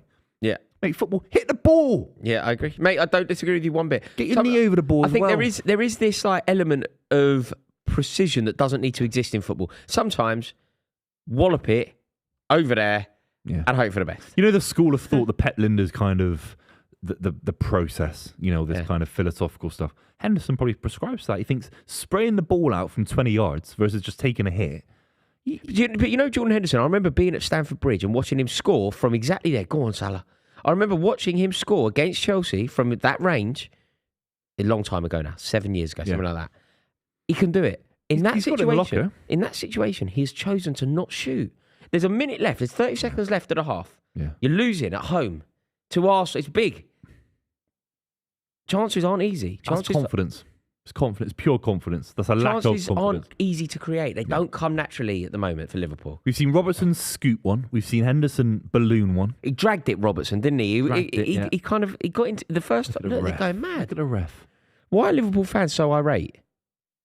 So Henderson's furious here. We're seeing a lot of this in, Mate, in, it's going in to the be a Premier great League, second half, man. Yeah, This is going to be a great 2-1. half. That's great. Yeah. Do you know what? While we're on half time, I do need to talk to you about something totally different. I need to know more of your feelings about what we saw at White Hart Lane. And I know it's not called White Hart Lane, but I'm a traditionalist, and I will call White Hart Lane. I will call it White Hart Lane. Yeah. What we saw there, in my opinion, is the closest thing. And I'm not a conspiracy. I don't get involved in ref chats at all. Like, you know, people go, this ref shouldn't referee Manchester United ever again because here's a picture of him wearing a Newcastle shirt when he was 11. Yeah. I don't get involved in that. I just think, honestly, I truly do subscribe to the theory that they are professionals and they're not. And then I saw what happened to Brighton at White Hart Lane. Absolute disgrace. I think the easier way to start off with it is what happened on the touchline. Both managers got sent off for absolutely nothing. I think nothing. Stellini, look, in fairness, I feel like my entire sympathy lies with Brighton here. My entire sympathy lies with Brighton. But Stellini did purposefully made a good decision and he turned his back on the commotion. He stayed away from it. He turned his back on it. He gets sent off. Yeah, so Stellini was And we have a laugh treated. at these kind of decisions. Oh, Stellini gets sent off and there's a kind of a jovial quality to this. No, we've got a referee that is actually making such poor decisions. You can't gauge that Stellini's done absolutely nothing wrong. He sends him off. What does that do to fan engagement for the sport? If I send you off for nothing, and you're miles away from the action, what's the point? Yeah. What is the point? You know, some of these. My issue with the decisions, Spurs Brighton, they were so abhorrent that it actually detached. It's so bad. I'm numb to the decisions. How do you feel about this theory? Stellini was apparently sent off because he is responsible for the conduct of his coaching staff. Were they that bad? Yes.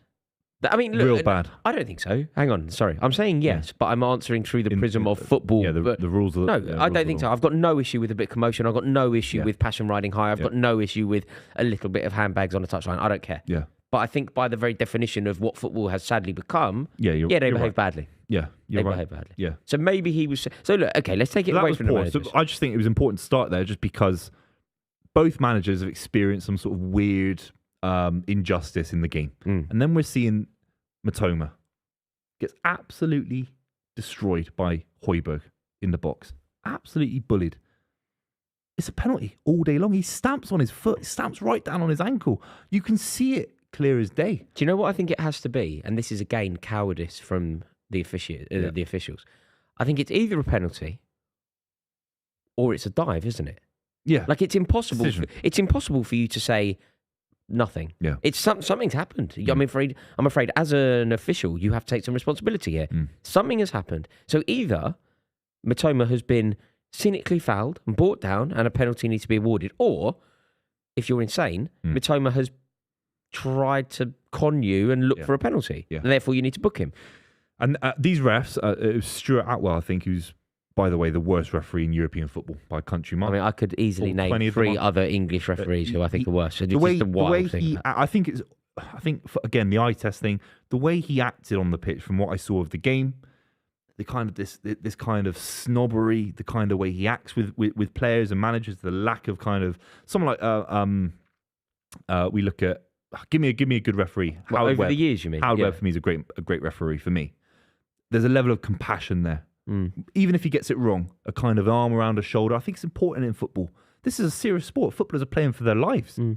A lot of money as well, and fans are watching it. The way he conducted the game in terms of how he addressed players, I thought was absolutely shocking. And then we're seeing decisions like that. The issue with me, VAR, is stopping referees making decisions live. They think they can get it half wrong, then they can get it half right in VAR. That's an issue. I'd rather have referees completely make the right decision then and there. And that's why I don't think VAR is needed in the sport. But the problem with VAR is it hasn't solved the problem, has it? Because the theory of VAR is this. This is how it's meant to go. the referee has a blind spot or just makes a bad decision and Mitoma is fouled. The referee doesn't think it's a foul, but then we have the safety net of VAR. So the referee misses it for one reason or another. Yeah. He's not fit enough to keep up. His vision is obscured, or he simply processes the information that he sees wrong. He says it's a dive, or he says nothing's happened. He says Mitoma has lost his own footing. That's his recollection of the event. No drama, because VAR has seen it, slowed it down, rewatched it, given the referee the luxury of watching it again. Therefore, the correct decision will be enacted. What's the point in having a referee on the pitch who makes a wrong decision on the spot if it then isn't corrected? VAR cannot give that. That's the one to talk about. But there is a cumulative effect here, because I don't think Mitoma's first goal, that beautiful goal, by the way, the volley, I don't think that should have been ruled out. No. I think shoulder every day of the week. And VAR is now being used I don't want to get, again, conspiracy. VAR is being used as a tool to rule out beautiful moments in football, to destroy the joy of football. And when I tweet stuff like this, when I have these narratives, I think me and you are very similar with being anti-VAR. But when people are a little bit pro-VAR, they say, well, these are the rules of the game. No, football has an element of joy, of excitement, of spectatorship to it. And VAR is desperate to rule things out. It's trying to take away from football. He shouldered the ball. It should be a check if there's something that's completely gone wrong. When there's goal line technology, it's checking an obscurity. Has a ball crossed the line by millimetres? That's what it's checking. That's what it needs to check. VAR is being used as a tool to kind of cover up moments that may not fit a narrative in football. Okay, so the Mitoma Højbjerg one in the box was incorrect. Agreed? Incredibly incorrect. Yeah. Lewis Dunk, should he have had a penalty, yes or no? Yeah. The other one would have been the volley, the Mitoma volley, when he takes volley. it with his arms. Was that a handball or not? No, it's a shoulder. For me, it's shoulder. Okay, so that's 3 wrong. Yep. And then the final one is Danny Welbeck's goal that I think went in off Alexis Sanchez. I think that's the weakest argument from our perspective. I think we could both make the case that maybe. But for me, it's soft and it's poor. So 4. It's 4. Okay, so I agree. And then I would also say that just the overall complexion of the game felt very hostile to Brighton. I think that just the overall approach felt very negative towards Brighton. Yep. So, what should happen now? Should anything happen? Should we? No, you can't get into a world where there are replays. Why not? Because when it's as drastic as this. Because there are moments where I think there have been hundreds of because of it's 38 games a season for every club. There's hundreds and hundreds and hundreds of football matches that have had a negative impact because of not VAR. like this. We haven't. Is this a whole new level for you? This is comparable to me in terms of watching a game. I don't think I've seen an injustice like this since Chelsea, Barcelona, Ovrobo. Really? I thought it was that bad, Buvey. I really did. It's awful. It's awful. The issue is, I don't think people in the football media landscape. I don't want to get I don't think people are willing to call out VAR. I think this is kind of weird acceptance. It's landed out of nowhere, like an alien from outer space. It's landed right here, and without having any kind of judgment of what it's actually done to the fabric of football, it's absolutely shocking. Do you know what? Just to give you a little bit of context, I can't remember the specifics of this, but it just came into my head then. Arsenal, years ago, right? I think they played Sheffield United in the Cup, and Arsenal had a throw in. I'm just trying to remember exactly what happened. Arsenal had a throw in that they should have thrown back. So I think it was Sheffield United. Sheffield United played the ball out. Arsenal take the throw in, and you meant to give the ball back. Arsenal scored. Mm-hmm. That game was replayed. I remember Arsene Wenger insisting that it was replayed. Arsenal won the replay. It was fine. What year was that? Sorry. I was a kid. Right. But I remember it. Yeah. I just can't remember the specifics. Yeah. So there is precedent. Arsenal scored a goal that effectively robbed, I believe, a lower league. I think they were Championship at the time, Division 1, whatever it would have been called. I think they robbed them. Somebody will have to look this up for me. I'm sorry for coming at this it just dawned on me during this conversation. There is precedent. You know how you said you can't get into a situation where you replay? Yeah, but that it opens up. If City lose next week, well, VAR was. But it depends what happens though. If Arsenal, if City lose because they are totally. I think the precedent is it was the COVID season or just after that. I think it was Bournemouth, Sheffield United. Yes, they had a goal scored. Influenced because of goal line technology wasn't turned on. Sheffield United scored a goal that wasn't given. Yeah, I think the precedent for an objective mistake because technology wasn't turned on, because a referee wasn't. But yesterday was just a complete nightmare. An absolute nightmare. I think we should talk about more positive things, though. Go on. We have joined with Super 6. They're helping us out on the club. It's unbelievable. Thanks so much. Lads, if you're watching this show, make sure you join the Club Super League. It's the Club S6 to join. And can we see where we are on the table? I don't know. Yeah, how are we getting on this week? Wow, 2-1. I'm still top. Oh my God. No, because you've predicted. What did you predict Arsenal to win? Yes. Mate, you shouldn't do that. You're a City fan. Unbelievable. But you're a City fan. You shouldn't. Yeah, but I know. But I went with my rational brain, which is but very, just so very you know, rare for me. So you're in a very difficult situation now with regard to our Super Six and also your genuine life personality. Yeah. You don't know where to turn now. No. Because if presumably you want Liverpool to equalise, right? Yeah. So if Liverpool equalise, I go top of the league because I had 2-2. Oh no. I'm a very competitive person, so I don't want you to come top in any circumstance. So you want it to be 3-2. You I want it to be 3-2 to Liverpool. Wolves beat Arsenal final day of the season. I'm loving it, and thank you so much to Super 6. We are delighted to partner with them. It's such a great app. You must check it out. Please join our league. We would love it if you would join our league. You simply use the code CLUB-S6. Make sure that you get the Super 6 app, Club S6. It's totally free for you to play. If you get 6 correct answers, you will win £250,000. And simply finishing top of our league, me, Adam and Buvey have a league. Simply finishing top of that can get you £100 to spend at Classic Football Shirts. I loved it last week. We were able to see who's winning from everyone that's participated in the league. We're doing that right now. Roy, you're going to have to help me out. I'm so sorry. You've got Samuel Roberts, Fred Valinsky, and Daniel O'Keefe are joint top of the league. They're only 4 ahead of me, 4 points. So I must be in the top percentile, Roars. No, but there's a lot that I'm happens. in double figures. Just so you know, Samuel Roberts is currently top because of the golden goal. Congrats to Samuel Roberts. Unbelievable. If you're watching this stream, I want to see Super 6 people in our stream and on the app. I want to see what club he supports and what kit he's going to get. Yeah, let us know what kit you're going to get. What kit would you get? I don't want to keep going bait with the whole Man City thing. You can go anywhere though. Yeah, that's what I'm saying. I'd go Holland 88. Yeah, old Inter Milan kit. I like the old black. What, like Ronaldo, Adriano? I was thinking of Edgar Davids. Yeah, way back. Yeah. Early 2000s, late 90s. Yeah, I'd go, if I were picking, do you know what I'm going?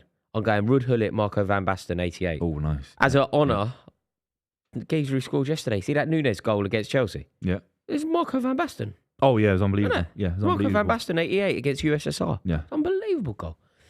Bastard. Is that because it was Wolves that no one's talked about that? 'Cause I've just, the way you said that, yeah, it was an unbelievable goal. It was unbelievable. It's an unbelievable goal. Yeah, I mean, it was.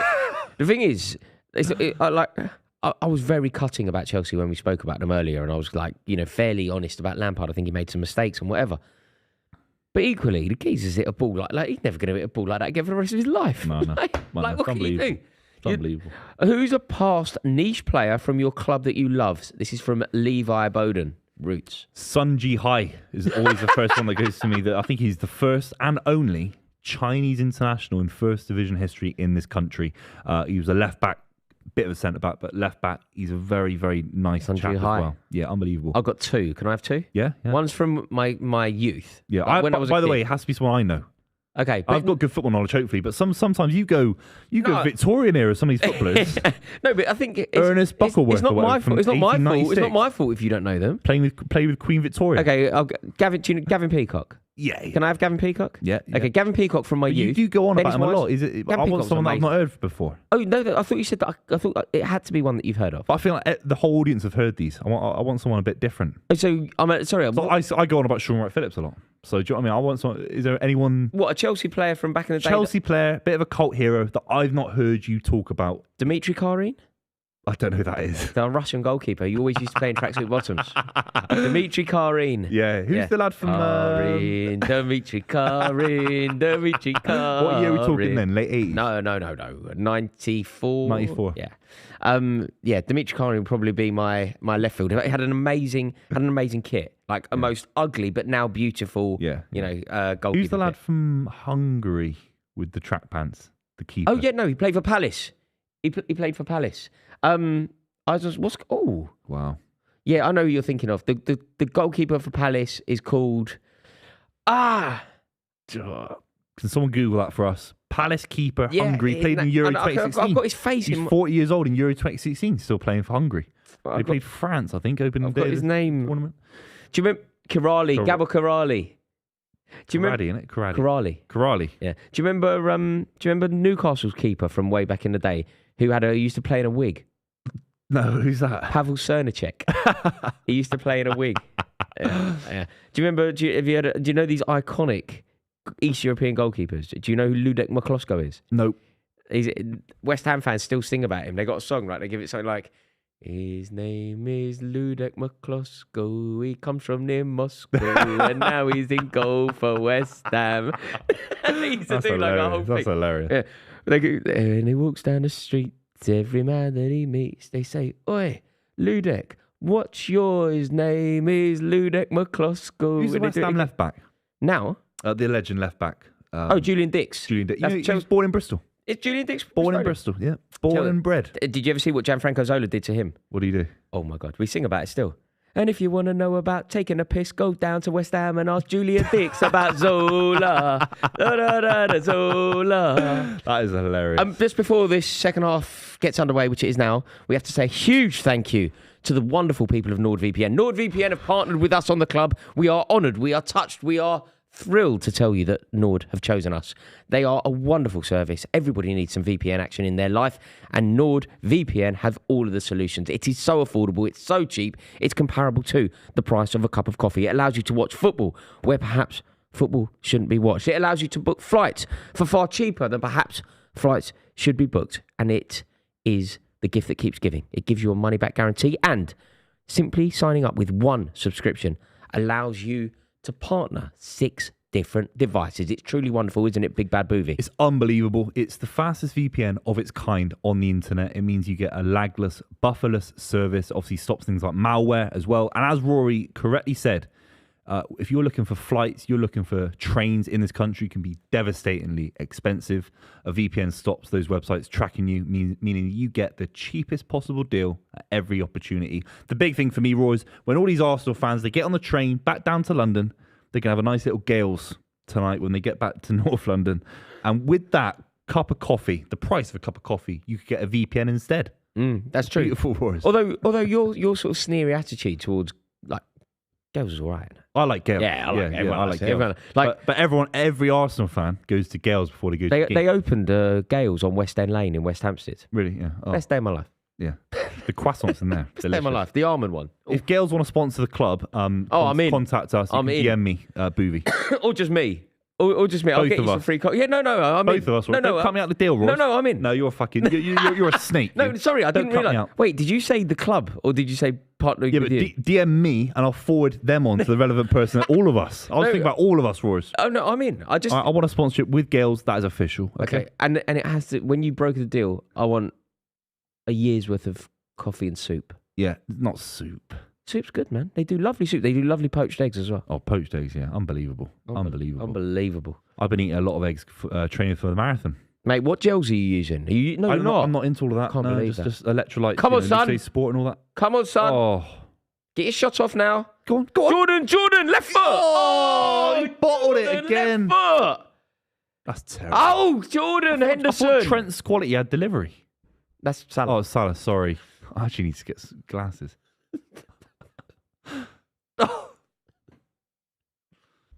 Right.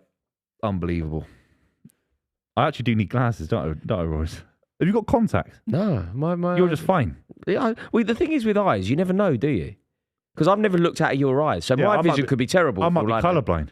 No, but you might be Shrek. I know you might be green. I know how you know if you're colourblind. You probably would know, but do you know what it is? You ever played snooker in a snooker hall?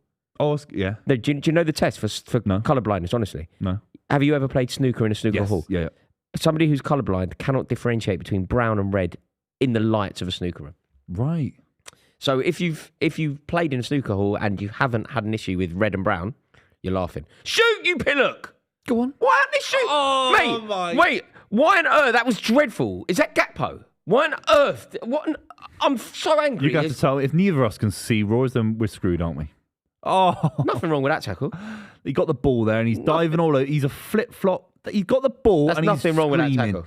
He's screaming like he's in Platoon or something. It's embarrassing, Roy's. It's apocalypse now for Xhaka. It's apocalypse now. Liverpool started this half quite well. I'm very, very disappointed with the choice of pass there from about 3 different Liverpool players. They seem to be shirking responsibility, which isn't like them. Have a shot. Take some responsibility. Take the moment. They're low on confidence. They're low. No, on but confidence. you know how you get high confidence? Score a goal against Arsenal in front of the Kop. You feel confident They look after that. sheepish, this Liverpool side. They got battered by Bournemouth. It's embarrassing. Do you know what? I was very, very charitable, wasn't I, earlier about Liverpool? Very. They're shocking. Very. They've livened up a bit, though. They've got no Maybe they listened confidence. Go on. to you. They might have listened to you. What, in the changing room, they're watching the stream, do you think? Yeah. Watching my 5-minute monologue while you're in the toilet? Or maybe... I was on the phone. Or maybe... maybe it's... It filters through to them. Like maybe their missus energy. is watching or whatever. Right. Like I thought you meant spiritually, like, No, kind of like- the energy in the, the cosmos. No, I don't think your spirit carries to Anfield. No? But I think that maybe your words could.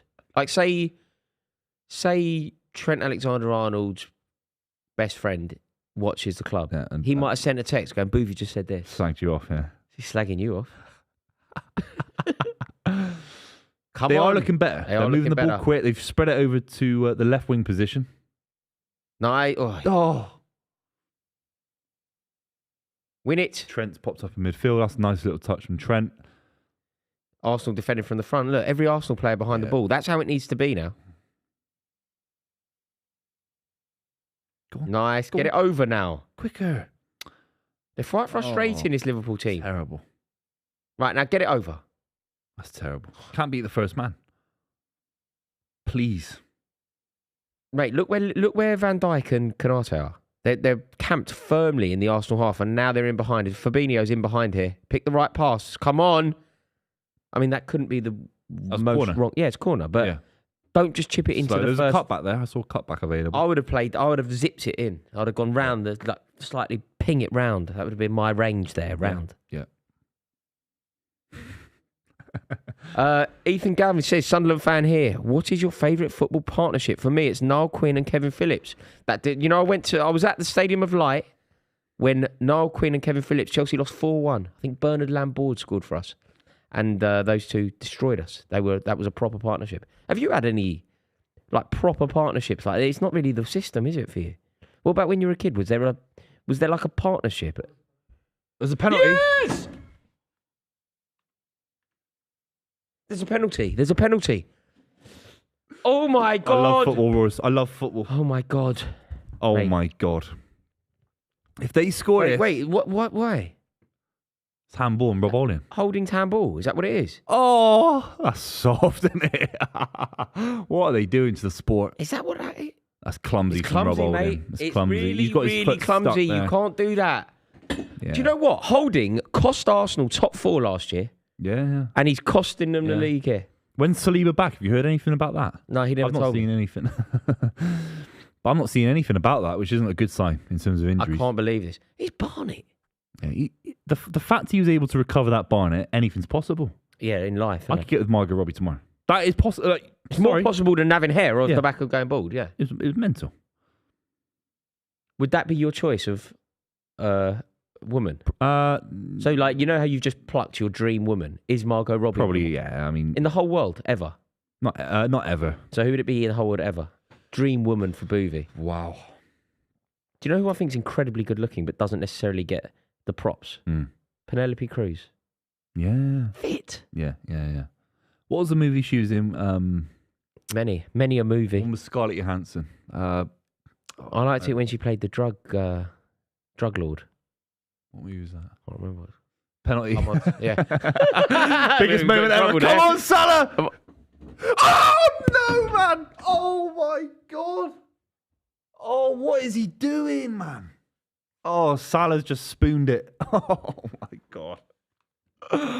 Oh, my God. Oh, my God. He's the biggest spoon in the world. I can't believe it. What's he doing? Oh, my God. He's not even at the target again. What was the one he ballooned a few weeks ago? He ballooned one. Was it Bournemouth? Might have been Bournemouth. I just can't He believe it. ballooned one. He's bottled this whole season, Salah. That is terrible. I just cannot believe it. I'm so upset right now. I can't Oh. speak. I just cannot speak. I just. He don't- looks like Fiorentina, Salah. I just. He Can't. looks like Roma. Chelsea. Chelsea.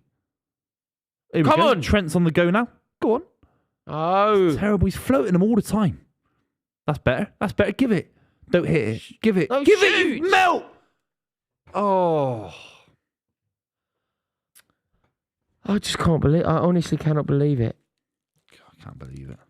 This Jones isn't good enough, is he? Let's have one. What are you eating? Do you want a roller? I'll tell you what. You wouldn't give me your last one, would you? I would. Trying to eat it on the slide there. Do you know that? Do you know the only reason I knew he was eating something? Because I heard him like a trough. Mate, I can't believe I'm it. just giving you a roller. You're slagging me You off. give me a Rolo under duress. My beloved Man City. You give won't me be a winning the Rolo Premier under League. duress. You didn't want to give me a Rolo. Henderson, useless. Oh, mate, these guys are turnips. Henderson, useless. That's a foul. That's terrible. Oh, that's a clash Sorry, of him that's there. on the- Fabinho, God. That's terrible. Someone's going off here. What's the point? It's getting all in my teeth. Yeah. Terrible choice of chocolate. There's no one else. What are you We doing? need Adam here. What are you doing? Why are you eating this crap? Mate, I can't even open my mouth, man. Why are you eating Yeah. this crap? Sorry, guys. You're in to eat rollers. This is a ridiculous thing to give me. Get wine gums. It's not or very something, man. professional, is Fruit it? pastels. Where are you getting these I from? don't like that. No, that's for children. Oh, what? As opposed to the, like, culinary palate of the Rolo. Yeah, the Rolo. For my very cultured palate Yeah, of but the you eat, Rolo. you eat children's sweets. What were you eating earlier? Lemon sherbet or something? What were you eating? A lemon? Can't talk, mate. What are you eating? A Werther's original? It's absolutely ridiculous. that is the least practical sweet you could give someone on a live stream. But you ate it. You were desperate to have one. I didn't You were know it was slagging me like off. that. What do you mean? You don't know what a Rolo is? I didn't know it was going to clog up my teeth. You don't know the texture of a Rolo. I haven't by eaten a now. Rolo. You should have known better. I haven't eaten a Rolo since I was a child. No, me neither. And I thought, do you know what? Today I fancy a roller. That's what I'd like today. I thought, F it. Sod it, I said. Live dangerously. Live dangerously. Mate, Live life on Rory, the I'm edge. not being funny. It's nearly summer. Early. It's Come on, son. I'm so angry. spooned it again. I'm so angry. Spooning it like Kellogg's. Absolute shambles, you clowns. He's spooning it like he's spooning a bowl of cereal. What's he meant to do with that now? he's Alexander a Arnold's he's gone a to the corner spoon. flag. Oh, I'm sick of this. Come He's on. a giant spoon, Ross. Fabinho, come on. Hit the Ping it. He's terrible. They're all terrible. No, he's going to go down and stay down now. He put his head on that. He didn't need to do that. He didn't need to put his head on that. How can you stop the game for head that? injury for a head in the football. You can't, exactly. It's not Is a that head where we are? injury, Is is that it? where we he are? headed a football. It's not a head injury. That's where we are in a civilized society. He's chosen to head the ball and he's gone down. Arsenal are pathetic. You're pathetic. Arsenal. It's pathetic. Arsenal, man. Bloody Arsenal. There's Rolo in your teeth. Shut up. There is. It's your fault. In your gums. Yes, give me a flosser. Oh, for God's sake. How many people in the chat? In the stream? Can anyone tell me? 4,500 listening to that shite. Lads, by the way, I gotta say, I'm gonna go to the wide here. I'm so sorry. No, the wide. I'm so sorry. I'm so sorry for you had to hear, all 4,000 of you had to hear Rory Jennings, right? Previously from the Bill, Hollyoaks, not Hollyoaks, EastEnders, eating a Rolo in your ears. I'm so sorry, mate. And if you're a Man City fan, you're a Man United fan, whoever it is, you don't want to see Arsenal win the league, you've just seen Salah spoon a penalty wide, like he spoons a bowl of cereal. Do you It's know? embarrassing. Do you know that there's a whole thing on the internet where people eat into a camera and into a microphone? Yeah, I've got one. People pay thousands of pounds to subscribe to me, but the Buvey Eats channel. Have you? Yeah. I What? eat Weetabix, dry Weetabix. No. It sends people to sleep. No, but I'm serious. Yeah, I'm there's serious. a thing, I can't remember what it's called, but you can like have a conversation. I guess the whole point is like it's a one-on-one conversation, but the person is eating, but also making sure that the noises are heard. Sounds pretty disgusting to me. That's horrible. Yeah, sounds That's pretty horrible. disgusting. Yeah, But people are disgusting. There are a lot of disgusting people. it's grim. It's a grim outlook. I think Salah's a disgusting person. He spooned a penalty.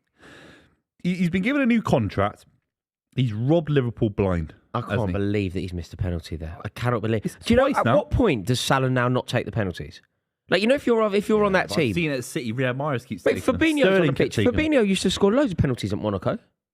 Wow, that's good knowledge. How do you know that? It's called an education. Yeah, but I knew that as well, so it's not that I don't have the education. I couldn't believe you'd be able to get there with that. Monaco? Mate, how dare you? Wow. How dare you? How dare you? Wow. It's unbelievable. Appalling. Absolutely appalled with you. I thought you were going to go back to Dan Petrescu or something. I Talk love about him. him. Super Dan. What a man. Mate, do you know how fat he is now? Really, yeah. He's the fattest man in the world. Yeah. I love him so much. Do you know De Zerbi and Lassina Traore played together at Bruges? I called Thiago Alcantara overrated. Yeah, he's terrible. Agree with overrated or not? Overrated, yeah. I got so much stick live, not by the public, weirdly, which is usually what I get. Yeah, yeah. In the studio.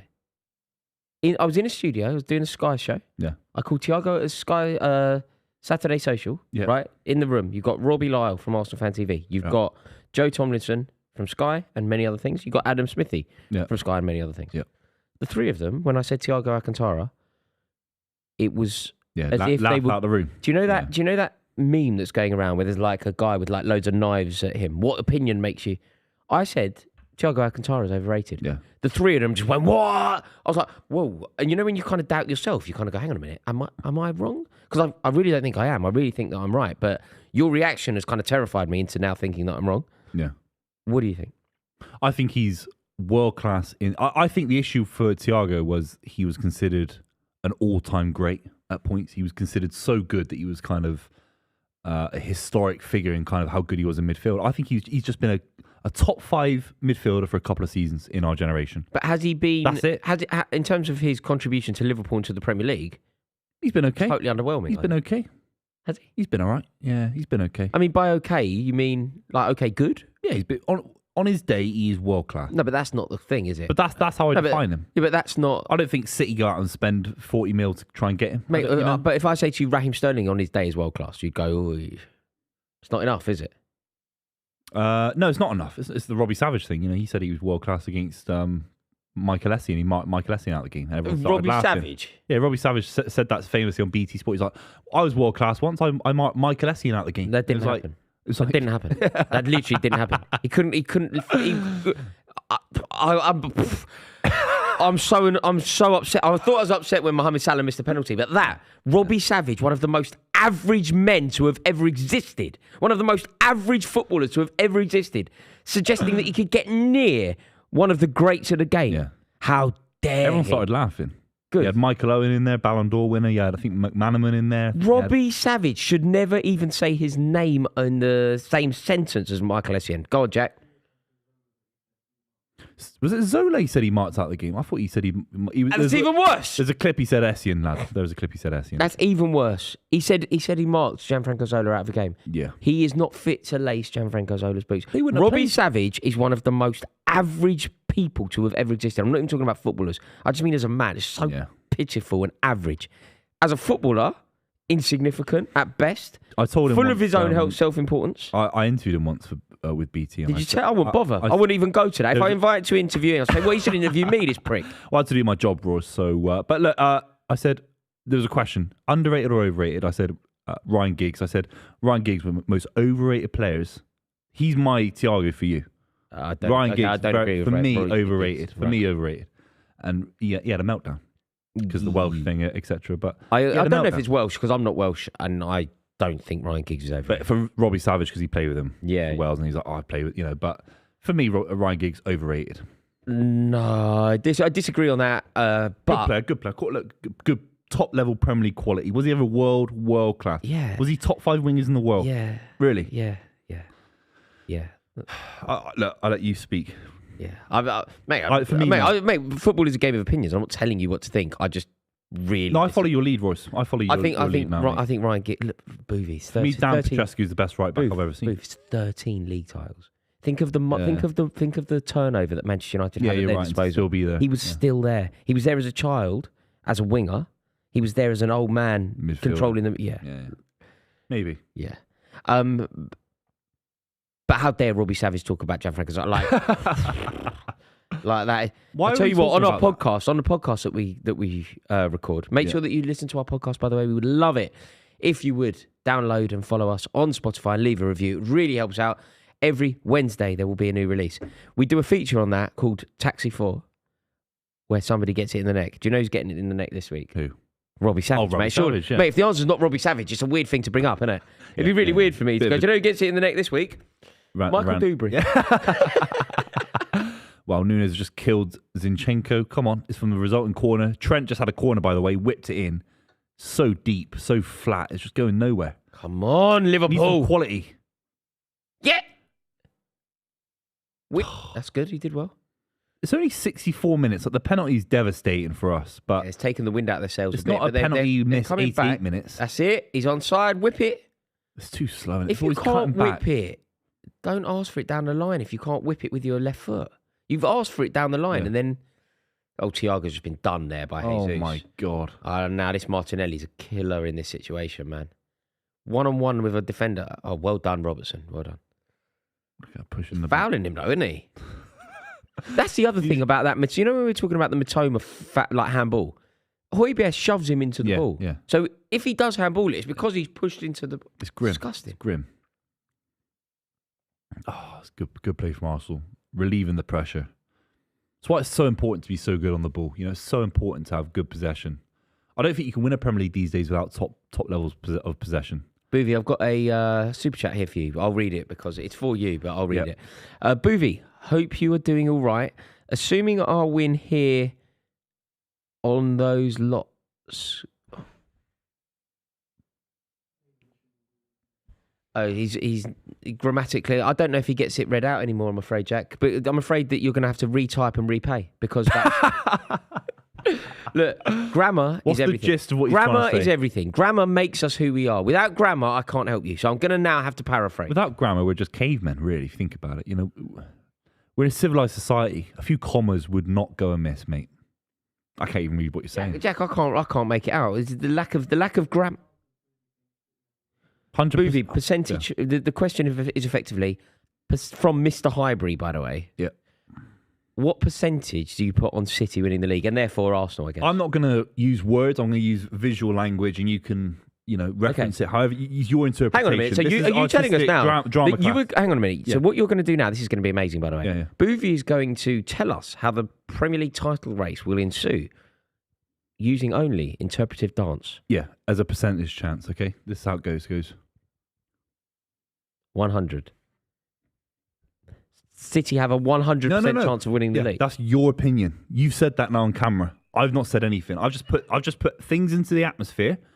That's my perception.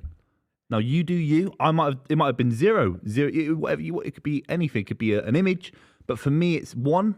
Well, no, it's Are you not all one. right? It's like that. What are you doing? Okay? Are you all right? That's what it is. What on earth are you talking about? That's what it is. It's 100% chance we win the league. There's a for me. 100% chance you win. I think we're going to win the league. No, but I think the question is basically saying I think City are 60%, Arsenal 40%. That's effectively what he's For asking. me, you. it's 100. That's what. Mate, why do you keep doing some weird I interpretation? don't know. I know. I mean, I'm asking not because I don't like it. I'm asking because I like it. Because I think it was important to. I think you should do more. So of the a dance. audio- Like the- dance the Premier League title. That was. What is that? It's interpretive dance. Is that from the 80s? That kind of dance. Mate, it's a dancing, mate. Can't you dance? I've seen that. What are you dancing? Mate, I've seen you down on slow. You're dancing to Human League and all that. Spando Ballet. Martin Kemp, wasn't it? Yeah. Yeah, that was our song for Joey Cole. What? Always believe in your soul. You've got the power to know. You've got a song for You're everything. indestructible. Honestly. Always believe in Joey Cole. Great times. I wish I lived in the 80s sometimes. What was it like, Royce? The 80s were great. Yeah. The 80s were great. Me, Calvin, Philip Harris. He was... Calvin Calvin Harris has got a song about being born in the 80s. Oh, right. I find Calvin Harris and Calvin Phillips totally interchangeable in my head. Really? My brain can't compute. Like I can be talking about Calvin Harris and calling Calvin Phillips, and then I can be talking about Calvin Phillips and go, I thought he'd be a great midfielder. Calvin Harris. It's weird because Calvin Harris is only 35, 34 years old. I think it was something like that. It's weird that he never was acceptable in the 80s because he was only a kid. It's weird. Another corner from Liverpool. Another terrible delivery. These guys are terrible. Another looping ball into no one. And it's cleared by Arsenal. No, but this is good. Bit of pressure, so though. you keep the pressure on. Oh, what is that? Wow. Cross move. Wow. That's what it's... Hey. See, that drops anywhere. If they keep doing that, they'll get the bounce at some point. Why has he gone to the keeper there when there's a player? He's knocked it past the player to go to the keeper. Liverpool are so poor on the ball, aren't they? I mean, I think they've played quite well this half. Like, they should have scored. They've missed the penalty. Yeah. So they've played 100 times better this half than they played first half. Yeah, that's true. That is true. Get it out to I can't believe Alcantara. you- Look at the room Alcantara's in over there. What does that say about Salah? You know, the couple of penalty misses now. It's Mate, it's saying that terrible. it's saying that Fabinho should be taking the penalties. That's what it's saying. 100% for Monaco. Exactly. Well, that's better. Yeah, it's nice football. That's great. Salah's so wide, isn't he? That's it. That's better. Get it across. See, one of these is going to drop. Heavy first touch. Heavy first touch from Salah there, wasn't it? God. They are getting on the ball a lot, aren't they? And they're very deep, Arsenal. Very, very deep. Gakpo's looked good last 10 minutes. I think Xhaka getting the Liverpool fans going. Big mistake. Yeah. Big amateur. He's not a young kid, Xhaka. For God's sake. No, he can't not make that mistake though. Last thing you need is that. Last thing you need. He scores straight after. No, I agree. Your responsibility as a player is to like dissipate and calm the. It's terrible. They're bolting. Him as well. Yeah. Told you he's overrated. Thiago The Alcantara whole is point meant to of be it. the Mozart of football. He's meant to be the conducting the symphony orchestra, and he's just spannered a ball out. You make the word spanner work in many different. It's like a verb. It's a noun. It's an adjective. It seems to work on many. I'm using it for this stream. That and spoon. I've been using spoon a lot. Spooning. Like spooning. What is it? No, Like Margot Robbie? No. Not in a romantic setting. We're talking about football here. How do you talk about spooning in football? Well, I imagine a big bendy spoon that you spoon your cornflakes up with. That was the penalty that Salah took. He spooned it around. Do you know what I'm trying to say? It wouldn't be the word I'd use. No, what would you use? Great. Game's over. Oh, that's great feet. Oh, there well from us. played. Get rid. See, it's been all Liverpool though, hasn't it? This half. Trent, look at Trent. You know when you see a footballer just seeing the ball go over your head, you're just completely out of position. Completely out of position. Yeah, terrifying. Lovely feet there, Partey. God. Why has he got Thomas on the back of his shirt, not Partey? I don't know. I don't get that. You're just Jennings, yeah? On the back of your shirt? Well, no, it's my surname. Yeah, but not No, middle name or anything like that. It's just my surname. Like certain things I think are just so obvious. Yeah. Like surname on the back of the shirt. Yeah. Number 8. You're 8. Frankie, innit? I'm 4. Vincent Kompany. Stuart Pearce. Not. He was a 3, wasn't he? I don't know. I was trying to think of who else could be an iconic City number 4. Terry Phelan. I think he went from City to Chelsea. I don't know. I'm just bad with numbers. I couldn't tell you who's. No, I'm bad with numbers. Yeah. You know numbers of footballers, like unless it's like the one that I know. It's changed a lot in recent Like years. You get random numbers. Terry 26, Yeah, I know. yeah. Like Frank Lampard 8, I know. But no, if you know, like I don't really know the players' numbers. No, Not really. I don't know. Do you know what else I'm quite bad for as well? Like sponsors and that. Yeah. Like you know when people go, "Oh, Chelsea used to have a beautiful kit made or on the sleeve was whatever Yeah. Hyundai." I don't even know who's on the sleeve now. Like it just passes me you're by right. all that. Yeah. 18 minutes plus stoppage Come on, time. Liverpool. 20 minutes in the game, Alive lads. a bird upon my chest. We are made of Shankly's best. For like the only time I ever want Liverpool to win and they're losing. Yeah, That's they've sod's missed- law, isn't it? and they've spannered a penalty as well. Mate, you can't just All right, keep... I'll stop doing that. Your vocabulary needs to be more varied. Oh, no one can keep the ball. No. And now the counter attack. Martinelli running now. The problem, He's through, Martinelli's a great player, isn't Give he? it- He's going to shoot, surely. Oh, This is horrible. It's just horrible. Because you know what? End At the to moment, there's a chance. Yeah. Arsenal score again. We might as well just turn the stream off. Can we do that legally? Can we do that I know legally? we've got sponsors. Can we legally just say we're not doing this anymore? We're not we could just watching walk Arsenal off. win. We can just deliver our lines and then walk off. I'm not watching Liverpool. It's like a dramatic play. You know? It's No, but do you know what I'm not going to watch? Yeah. On principle. I will not ever see Arsenal win the league. Yeah. My eyes won't see. I'm going to turn the telly off. I'm not going to watch it. Yeah. I'm not going to watch Yeah, it. yeah. No. I do that. Yeah, I've done that. When Liverpool won the league, when United won the league after it with Mancini and all that. I don't know what their last game was. No way. No, it never existed. If Arsenal win the league and that final day, the second that it's over, the telly goes off. Yeah. I'm deleting Twitter if Arsenal win the league because I'm going to get all these melt Arsenal fans tweeting me and all that. Got nothing better to do. There's a cost of living crisis, lads. Go out there and earn some bread and not tweet me on a weeknight. Yeah. Go out there and earn some bread. I get some proper melts in my DMs, by the way. Look at you. You've turned into a right East Ender, haven't you? What? Earn some bread. You're on the rhyming slang. You've been I didn't. I just meant bread and literally bread. No, you don't. I did. Brown bread. Brown bread. Not that. You know what? Bread. No, I meant whole grain, full bread, a bit of butter, a bit of margarine. You do not know. Because I was saying cost of living crisis. All you need is a loaf of bread to survive. The cost of living crisis. If you say go and earn some bread, it makes total sense. George Orwell lived in Paris. Do you know what? With just a loaf of bread every day. Do you know what bread? Do you know why people say bread? Do you know what it is? Do you know why it relates to money? No. It's bread and honey. Go and earn some bread. Right. That's what it is. So what you said was perfect. Yeah. You just didn't know why you said it. I found out the Pete Tong one recently. What, wrong? Yeah.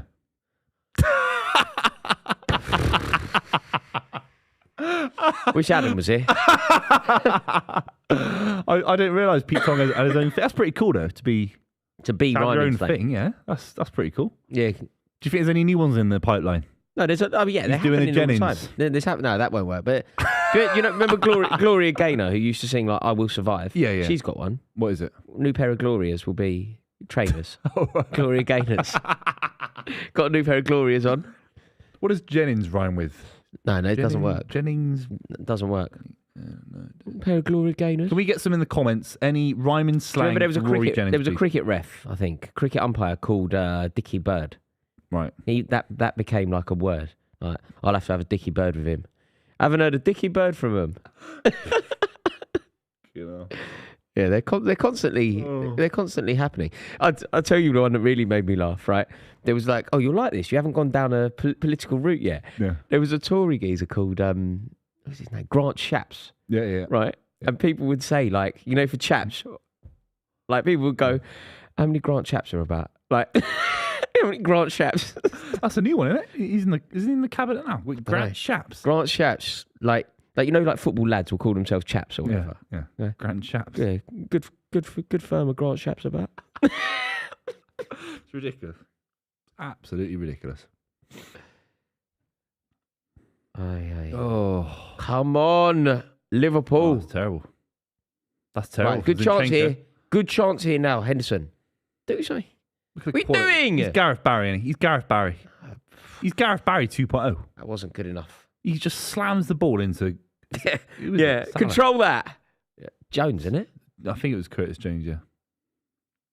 I'd rather have Gareth Barry than Jordan Henderson. In their prime. No. Do you think that's a video that does well for our channel? Bangs, 500,000 views. No. Gareth Barry versus Jordan Henderson. No. No. I haven't got an eye for that at all. Have you? Oh. Have you got like a YouTube eye? About what? What would do you know what does well on YouTube? Do you know? Usually Man United losing with Adam's face on it. That does well. Yeah. Me losing. Me does crying. that do well? Yeah. Any of us three suffering does well. Does it? Yeah. 100%. Vindictive lot, aren't you? Yeah. Like that guy in the James Bond movie. What was it? He said, "All bad news is good news." I don't watch James Bond. I'm not a child. You still watching James Bond, yeah? Are you Pierce Brosnan and James Bond. You still watching James Bond? Yeah? You've never seen James Bond? No, I saw it when I was a child.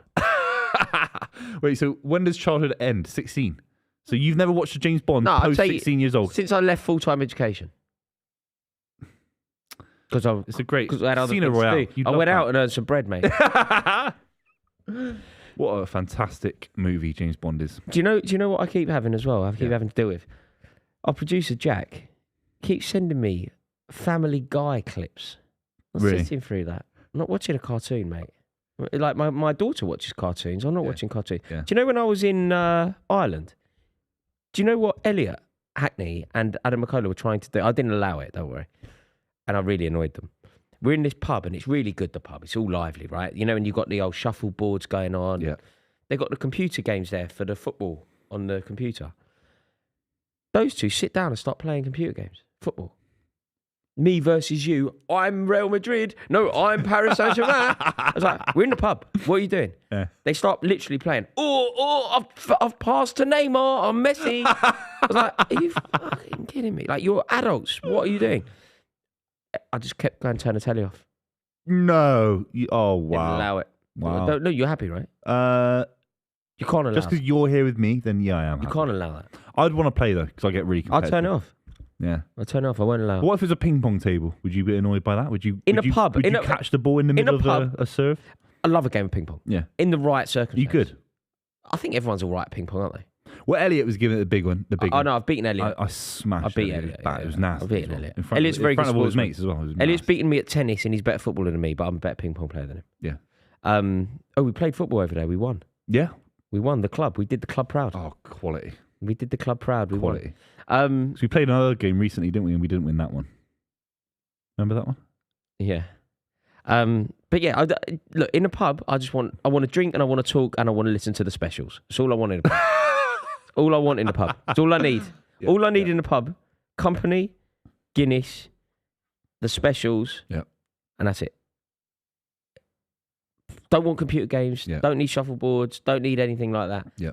So I will turn them off. Were you sad at the loss of the lead singer of the Specials? Yeah, of course. Yeah. Yeah, of course. Yeah, it was. His childhood was crazy, crazy story. Yeah, sad. Wow, wow. Come on! Come on! Liverpool through! No! Not happening. Oh, man. Oh, it's over. It's over. Big save from Ramsdale. Fair play. It's not happening. Fair play. Oh, my God. He's Roma. He's Fiorentina. He's Fiorentina. Mate, I can't carry on. Can we turn the telly off? Who's through on goal?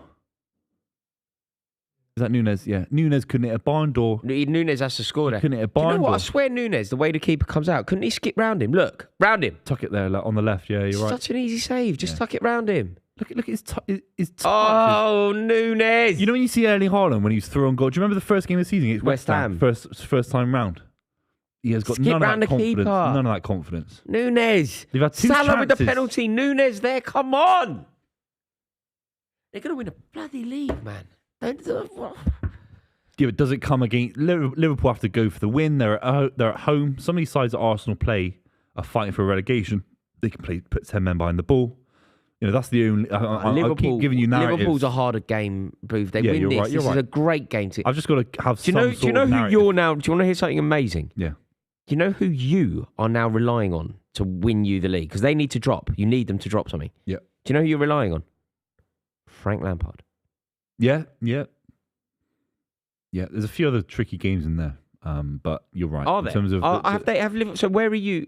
They've got Chelsea, which is obviously quite a difficult game because it's like I know Chelsea are in terrible form. I know we're losing games, but there's still a lot of talented footballers at Chelsea, and therefore they could pull themselves out the bag. Yeah. Lampard beat Arsenal before as well. We beat them away. In fact, in consecutive weekends when he was Chelsea manager, we went away to Tottenham and won, and then went away to Arsenal and won. They beat the Tammy FA Cup Abraham. for the same season, didn't they? Tammy Abraham. That was our test as well, though, wasn't it? Mm. That's crazy that he's back there. Oh my! Oh, Thiago. That's a free kick. It's not a free kick. It's nowhere near a free kick. Oh, what the hell is going on? It's embarrassing. So Liverpool play Chelsea. Arsenal play Chelsea. They play you. Newcastle away, and they The look trouble in is great with form. Newcastle, they don't need the points anymore. They do need the points. It'll get tighter and tighter and No, tighter. but they're in the top four. But they had a wobble. They dropped out of it for a little bit. Spurs had a bit of a spell, and then United dropped out a little bit. It's a bit like the relegation battle. The top four in the relegation battle. There's periods of form with all these clubs, but no one cements it. So do you No one think if you cements win it. every game between now and the end of the season, you win the league? You think that somebody takes points off Arsenal? Yeah. They've won about 7 in a row now, haven't they? 8 in a row, maybe. Did you have to say that? Is that true? No, it's true. Yeah. Since you beat them, it sounds childish, since but in you my beat mind, them, it was like, since you beat them, they've won every game in a row. yeah. I didn't know that. Great. Since you beat them, they've won every game. Well, and that's why I've been tweeting regularly. Congratulations to Arsenal for winning the Premier League. Congratulations to them. They've only won 3 in the Premier League era. That's one every 10 years as a ratio. So fair play. It's been a good 20 years. So they're owed one, aren't they? They're No. a big club. They're owed one, Roars. No. It doesn't work like that. And keeping them away from it is even better. Like, if they win it this year, I don't care if they win it 3 years' time as well. The fact that it... dear. Like, the fact that it's been 20 years. Like, it hasn't been 20. It needs to be 20. Then we can say, how they went a decade without a trophy under Wenger? Yeah. It's good. 2 decades Nice without a round league number. Yeah. Yeah, I like even numbers. Yeah, but you're letting them win it. It's not my fault directly. I'm just sat It's here your with you. fault directly. Oh, Salah! Whip it. That's terrible. There's... Handball! Oh. Not even close to being a handball. I don't know what I'm talking about. Do you know what Liverpool need to stop doing? Trying to play football. Just get it wide, get Canate in the box and hope for the best. Yeah. He's going to run to a corner flag, surely. They're on the break now. He's not going to go. It should be. This is the youthful Shouldn't he naivety go to of a Arsenal. corner flag? Is that a foul? God, Canate. Oh my God. Oh my Saka's God. killed them. What? Look at Alisson running at left back. What is going? This is a game of FIFA. This is Pro Evo. It's embarrassing. What are Liverpool doing? And what are, by the way, Arsenal facilitating this craziness? Where are Where's Arsenal Nunes players? going? What is going on in this game? What? This is just ridiculous. This is This is painful. anarchy. Anarchy. It's anarchy. Why is the keeper at left back? He's right at left back. Mate, how easy did Saka just skill everyone up? He just did. What did he do? A little fake. He turned inside out. Free header there from Gabriel. He's got scored at, Yeah, should be doing much better. He's just done Look a at the basic skills. What's skill. his skills? Look. This is 1-star skill moves. He goes one way, then the other. No, that's good skill. No, he goes one way and then he turns. Do you know what? Football's a very simple thing. He went up and then down. Buvey. He went that way and then that way. Buvey, he's pirouetted like a ballerina around 2 of the best He's defenders stopped in the the league. ball and he's rolled it backwards. He's done a He 180 rolled it degree one way, turn. then the other way. He's done a reverse turn in the middle of the street. He's gone up one street. He says, I want to go back down the street. That's what he's done. Buvey, what Saka did there was very impressive. No, it's terrible defend. No. It's terrible defending. They're both flat-footed. They're both chasing the ball. It's terrible. Liverpool is shocking. Come on, Liverpool. Come on. That's nice and easy. Look, Up the pitch. right, this is all right. Second ball. No, Henderson, do something good. Here we go. Gareth Barry. Henderson. The Sunderland Gareth Barry. He's had a mare, Henderson, hasn't He's he? terrible. He's slow, methodical, boring. Oh my God, Trent's killed him.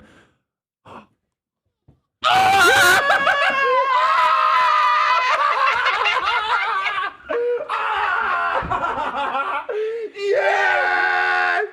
Fucking get in! I got a head rush. Oh! Firmino! Oh.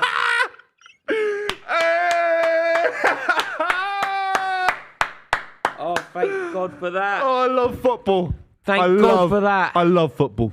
Henderson did his best to make a pig's ear of it. Here, God. The Sunderland Maradona. Oh my God. Oh, Trent kills does him. Zinchenko. Whips it. Doesn't Great Firmino. header. Firmino, Trent Alexander-Arnold does so well. Firmino, great little Look, he cushioned nutmegs header. him. Look, bang. Oh, he's... And then picks out the perfect pass. That was a moment there. Trent said, "This is my pride. I'm doing you now. Mate, I'm it's doing Trent's you." corner as well. Isn't I'm that the doing you. corner where the corner happened? Yeah. That's basics as well. You can't get beat there. Oh, Firmino. Zinchenko's not Glorious. world-class left-back. He's not world-class left-back. Oh, that is glorious from Bobby Firmino. That's defensively so poor. Si, senor. Give the ball to Bobby and he will score. There's something that the cup want you to know. The best in the world is Bobby Firmino. Beautiful. He's our number 9. Give him the ball and he score every time. Oh, thank God for that. Have a Rolo to celebrate, mate. Oh, mate. Thank Oh, I God. love football. Right. Oh. So now you beat them, and it's so now the league's Goal in your hands. Yeah. Yeah. God, what a league title race this is! Wow. So the league title is currently in your hands. I've got some bad news for you. I'm going to bring you crashing back down to earth. Yeah. I think this means I'm ahead of you in Soccer 6. So it's Super safe. Super 6. Yeah. Soccer 6. Yeah. Yeah. Fair play for you, mate. But City winning the You league. take that. Yeah. Oh, mate. What if they win it? Mate, good. I'll lose the thing. I don't care. It doesn't make a difference, though, does it? Really? Like, you'd rather they lose, obviously, but it doesn't make a difference. Yeah. No, you're right. Mate, didn't Alexander-Arnold do well for that goal? Hey, look, Zinchenko, look at you've eaten Zinchenko there. you don't have a clue now. Look, you've eaten a Rolo. look at You can't Zinchenko. open your mouth, can you? Look at You're covered. Is he? What is he? You're covered is in he caramel, crying? bruv. You got to do this. Was he crying? Do this. You're covered in caramel. Was he crying? I mean, Zinchenko. he could. He could like. It I don't could. blame anyone for being emotional. It's that significant. This, mate. Roars, Jack, can you check Super 6 immediately? I think I'm top of the league. Roars, can you? Sorry, Jack. Can you check if he was crying, please, Zinchenko? He's not crying. He just looked emotional. No, but you can be. Oh my God, no. Tyranny of all people. Do you remember when they were telling you that he was like the best thing? Roars, I said this, and do you know what I quoted? The game, the Champions League final. He got caught out. And you don't like Zinchenko? He's your biggest legend and all that. It's like you can't discredit someone's legendary status. He's helped us win. He helped us win 4 Premier Leagues in 5 years. We bought him for 750 grand or whatever it was, 2 million, something like that. Mate, he's not a world class left back. He's not.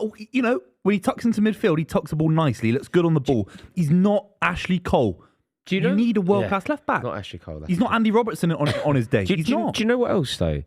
Do you know how we've like Trent Alexander-Arnold, like there for example, you've just seen him get done, but it's such a quandary with him, isn't it? Because he's capable of doing what he just did. Like, look, Firmino. Oh, Firmino, stop it!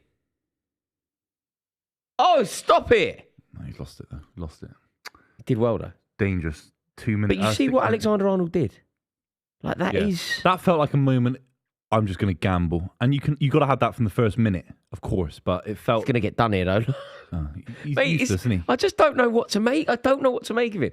Like what he's done in this game is the single one of the, from a Liverpool perspective, the single most brilliant moment. He needs to be a right wing back. He needs to be with 3 centre backs behind him. To protect him. Maybe. But then you can't play. I don't think you can win a league with 3 at the back anymore. Why? I think you need more in midfield. I don't think you can have 3 centre backs. Why? Because I'm talking about the Conte system. Because actually Guardiola is playing 3 centre backs, but that's to pat the midfield. Yeah, but Conte won the. What you just think? Off the Obviously, ball, you know you need Chelsea 4. won a league in 17 doing that. Yeah, but we've not seen it since. 4-3-3 for me. It's still. You can, we had 6 midfielders. It was basically 4-6-0 at points for City with the false 9 system, and we saw it against Southampton packing the midfield. I just don't think Trent to the corner. To the corner can't be a right wing back. It's hard. What you need a manager that is willing to play 5 at the back to accommodate Trent just for a right wing back. No way. So that's interesting. So you think that the days of So you think that the days of 5 at the back, say a 5-3-2 system or whatever, in the conventional Conte sense, might be. You outdated. think it's done? Yeah. Well, look at Spurs. Look at Spurs. They signed Perisic. They signed Jed Spence, who were kind of those. Don't use that. No, but they're not. But people thought they were great signings. No, but Tottenham don't prove or disprove anything. Like Tottenham not winning the league.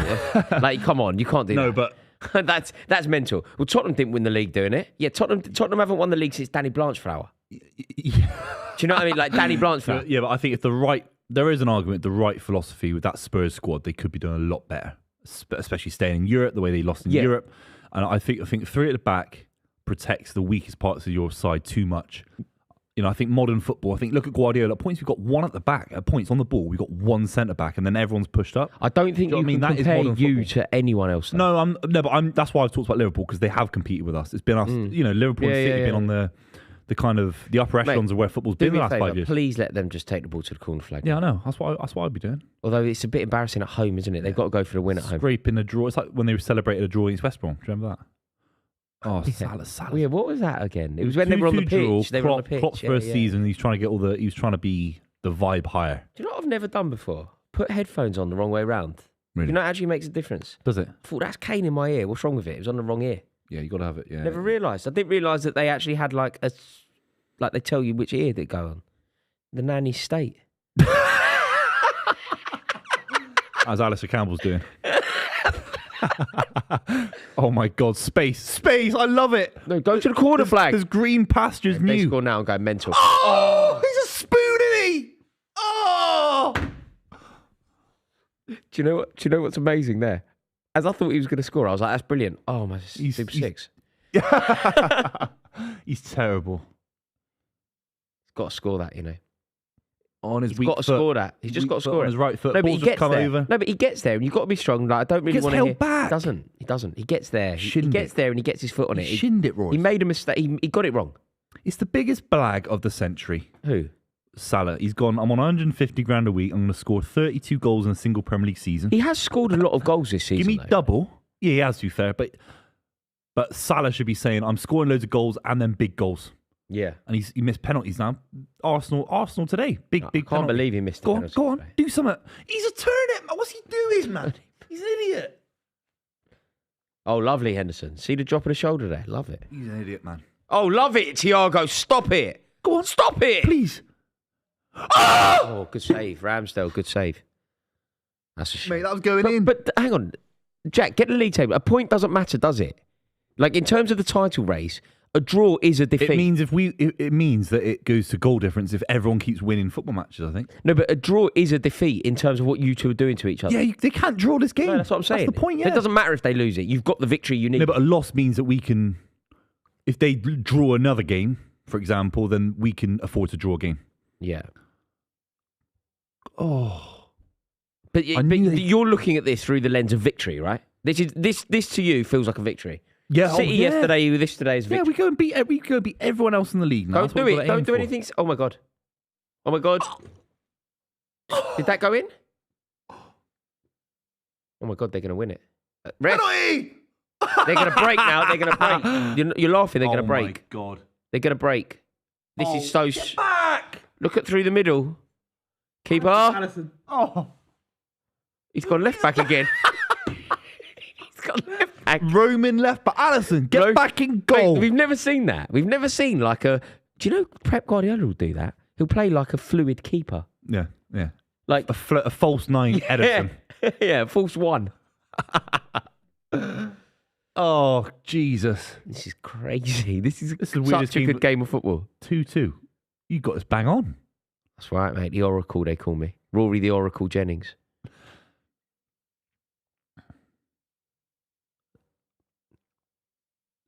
That's safe from Ramsdale. I think it's going to be an own goal, doesn't it? Doesn't it come off Tierney? I don't know, but it's Ramsdale save. It comes off Tierney. I think that's a foul. That's a high-level save. 2-2 draw. That'll do me. That will do me. Oh, I love this game. Fantastic. Absolutely fantastic. Over the moon with that. That's just what we needed, eh, Booth? I love football. Thanks to everyone who's watched the club so far on the stream. I am the biggest fan of football in the world right now. There's 7 billion of us on the planet, and I'm number one fan. Rory's number 2. Thank you to Liverpool Football Club. Thank you to Arsenal for bottling it. Man City winning the Premier League. Over and out. Most importantly, thank you to Super 6. We are delighted to have partnered with Super 6. This means, have you got a screen? Who won our league, our mini league? Me, Adam and Buvey. Let's see how everybody got on this week. Once I realised how the game worked, I win it. Ole, ole, ole, champione, champione. That's huge for Rory Jennings. That's huge for Pep Guardiola. Guardiola and Rory are having big nights tonight. Big nights. Let's have a look now at our mini league winners. Remember, we have our own league. If you would like to join, please consider joining us. It's on Super 6 and it is the Club S6 to join us. Our winners are, who was our winner? Rian Jenkins. Rian Jenkins has won with 22 points, a huge score. And Rian Jenkins, I have some great news for you. You have got £100 to spend at Classic Football Shirts. Jack will be in touch with you about how to sort it out. Super 6 will be in touch with you about how to sort it out. Congratulations, mate. You did brilliant. If you are watching this and you aren't subscribed to the club, please click subscribe. If you're watching this and you are not part of our mini league on Super 6, we would love for you to join us. Booth, tell them how to do it before you say goodnight. Make sure you join the league on the app. It's the Super 6 app, the Club S6 to join. You'll see the likes of Rory, Adam and myself in the league. And of course, every game week, if you get 6 correct scores completely right, you get 250 grand. It's unbelievable. Make sure you check it out. The link is in the description down below, the Club S6 to join. Make sure you join. We want our numbers up, Roars. We need our numbers up. We need you to join. We really would love it if you join. Make sure that you join Super 6, the Club S6 is the code. See you all in a bit with Podcast Wednesday. See you then.